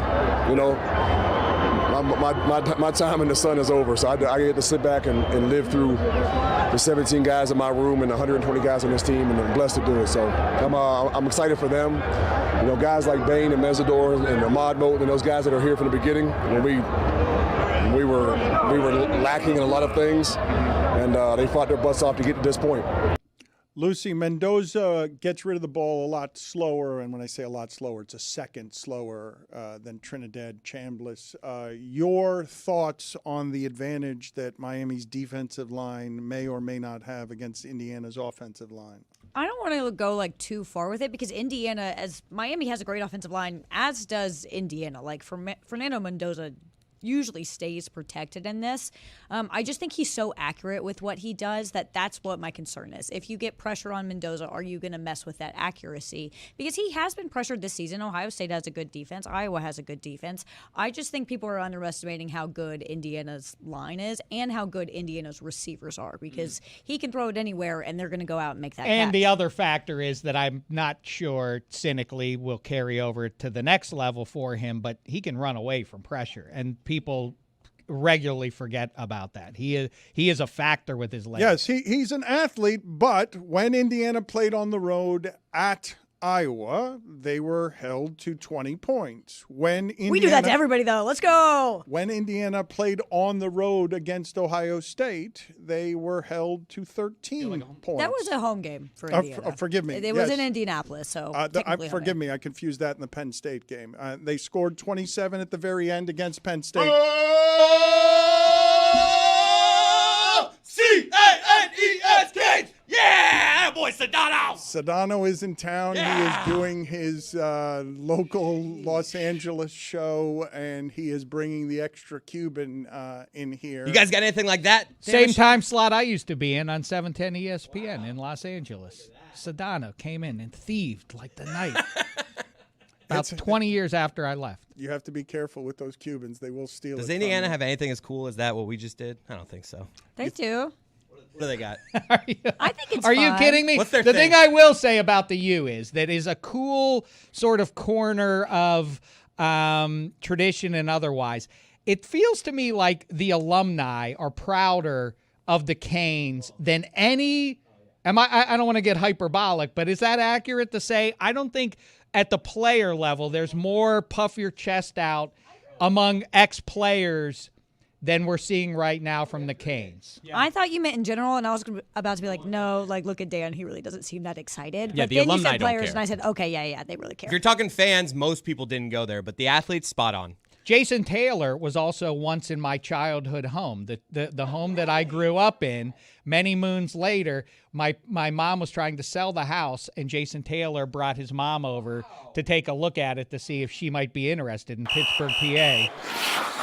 They Final said penalty, no. 2 minutes for a shit contribution. I disagree with that one.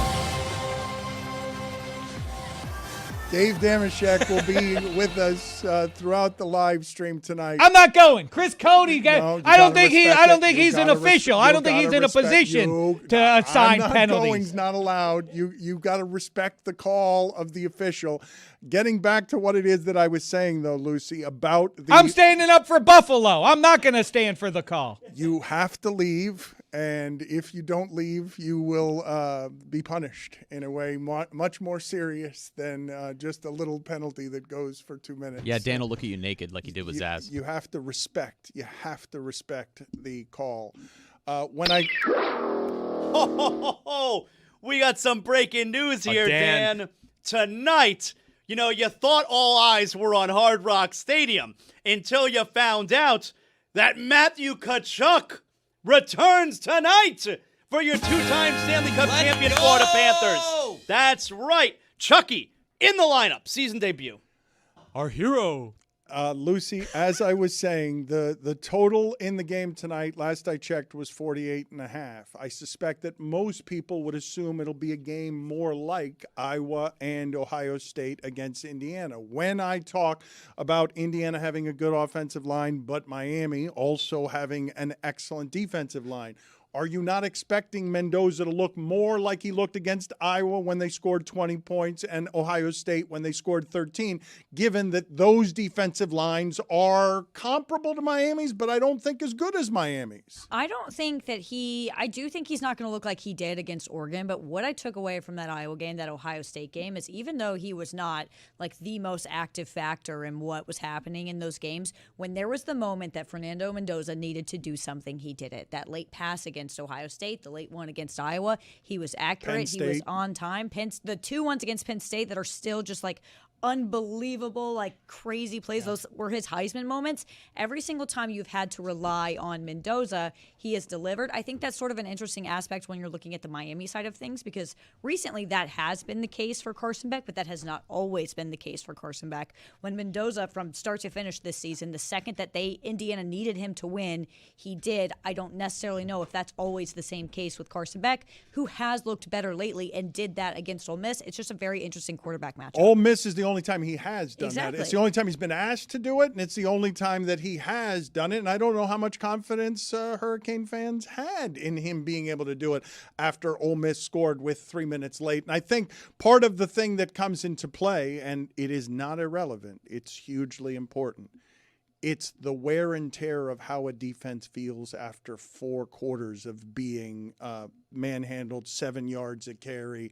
physically outclassed by 50 pounds per position along the offensive and defensive lines. And I think that's important to mention the type of games Miami has had to play in the playoff, which have all been, pretty much slugfest. And Indiana has not had to play those. Every game they've played has been over by halftime, which is just absolutely an insane sentence to say. And I still sit here, this whole trip this weekend for me has just been me walking around going, I can't believe Indiana is here. Like, none of this feels real to me at all. Lucy, I keep saying about it, if you would have said to me at any point in the last, since I started at IU, they will beat the mighty Alabama Crimson Tide in the Rose Bowl. They will hammer them there. They're going to beat Ohio State in the Big Ten championship game. They're going to beat Oregon twice and manhandle them in doing so. I would say, boy, that would be great if they could do those things in the next 40 years. They did it. They did it in 1 month. It's crazy, but I'm also happy, to your point.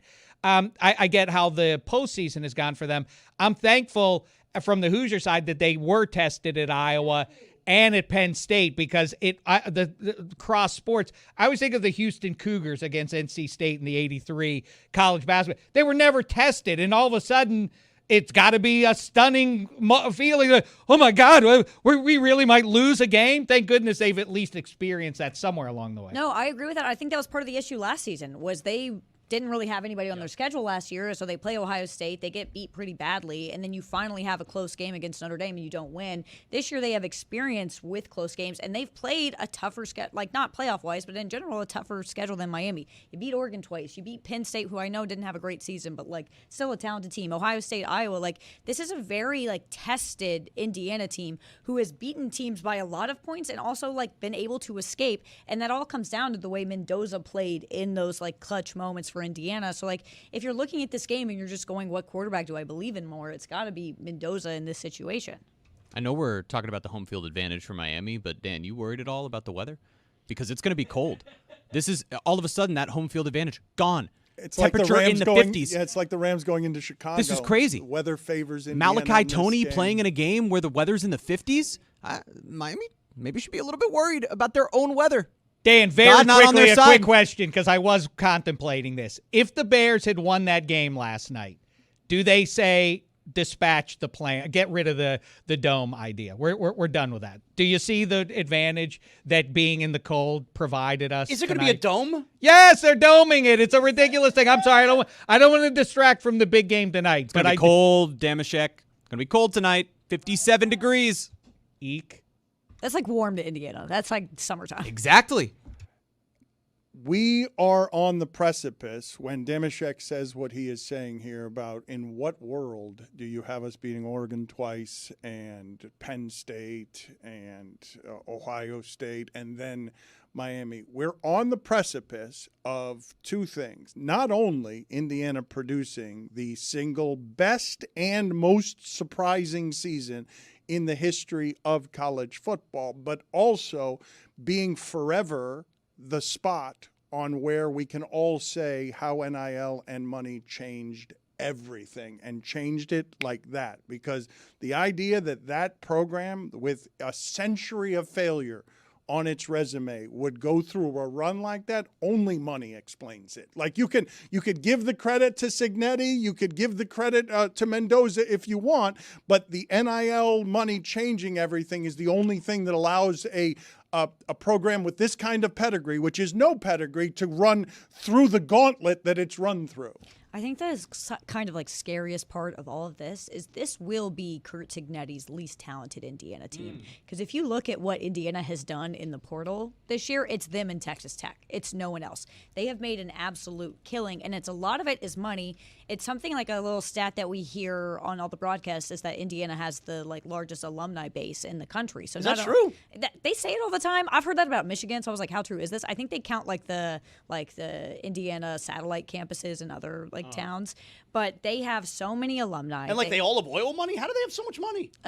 Mark Indiana Cuban doesn't have oil money, but and they a healthy media empire. Jane Pauley on down. It's interesting to see. It's something I've kind of been looking into, and I'm going to look more into in the offseason, is the way that these better academic schools are performing more, because Indiana's got a top 10 business school. So when you look at the SEC, who academically Journalism really isn't, up to what an Indiana, Michigan is, you can kind of see the difference in how much money is pouring into these different programs, which I think is really kind of fascinating that we are sort of having to factor in the school stuff now, which we never really had to do before. But yeah, Indiana's entire run is two factors. It's, hey, they have money, they've spent money. And I think people forget, I don't believe Mark Cuban was giving money to Indiana before this season. He didn't give any money. Yeah, he didn't give them any money last year. He did this year. I think it was a blank check this year. But it's all Curt Cignetti, what he's been able to do, which will be studied forever. Curt Cignetti has permanently changed. He'll be a Hall of Fame coach. He might be the greatest coach of all time for what he's done for that Indiana team. But he has made college football a lot more difficult for everybody else now. He's made it tougher for other schools because you are all going to want what he's done, and I don't think you can replicate it. And it's people who don't watch the sport, I can't emphasize enough how truly dog shit Indiana was. They were so unbelievably bad. The fan base. We went 8-3 a couple of times when I was there with Bill Mallory. A pinstripe bowl was the peak. Everyone would have been thrilled. Everyone will be reminded. They would have built him a statue for 8-4. Juju Gotti's going to be here in a few minutes for the post-game show in order to talk about what it is that happened to his Bills. We're going to be doing a shorter show here because we're going to give you another show at night. We're going to go 3 or 4 straight hours. Live stream tonight. Tony will be at Dead Flamingo. Got a whole host of surprises for you and guests, and we're gonna do it big on what is a giant game in the history of South Florida, any sport. Let's hear from Ruben Bain here, though, on the tears are a big story today with Josh Allen and Deion Dawkins and Brandon Cooks crying in the Bills locker room. Here's Ruben Bain telling you he's crying either way. I was actually sitting on the bench at practice with my dad 2 days ago. I told him I'm going to cry. No matter the outcome of the game, I know I'm going to cry because it's really my last game. And it's been a long but quick 3 years, spending all my time here at Miami. And it's like a fairy tale story for me because I get to start it off at Hard Rock, to end it at Hard Rock. So I'm going to cry. I know I'm going to cry. Folks, listen up. DraftKings Sportsbook, the #1 sports book for live betting, is turning up the stakes this NFL playoffs. Each Sunday, every DraftKings customer has a shot at over $2.5 million in prizes. Open up the DraftKings Sportsbook app and opt in. Place a live bet of just $1 or more on Sunday's playoff games, and every live bet gets you another chance to win. The more you bet, the more entries you stack all Sunday long. Download the DraftKings Sportsbook app right now. Use code DAN. Bet live for your share of $2.5 million in prizes with code DAN in partnership with DraftKings. The crown is yours.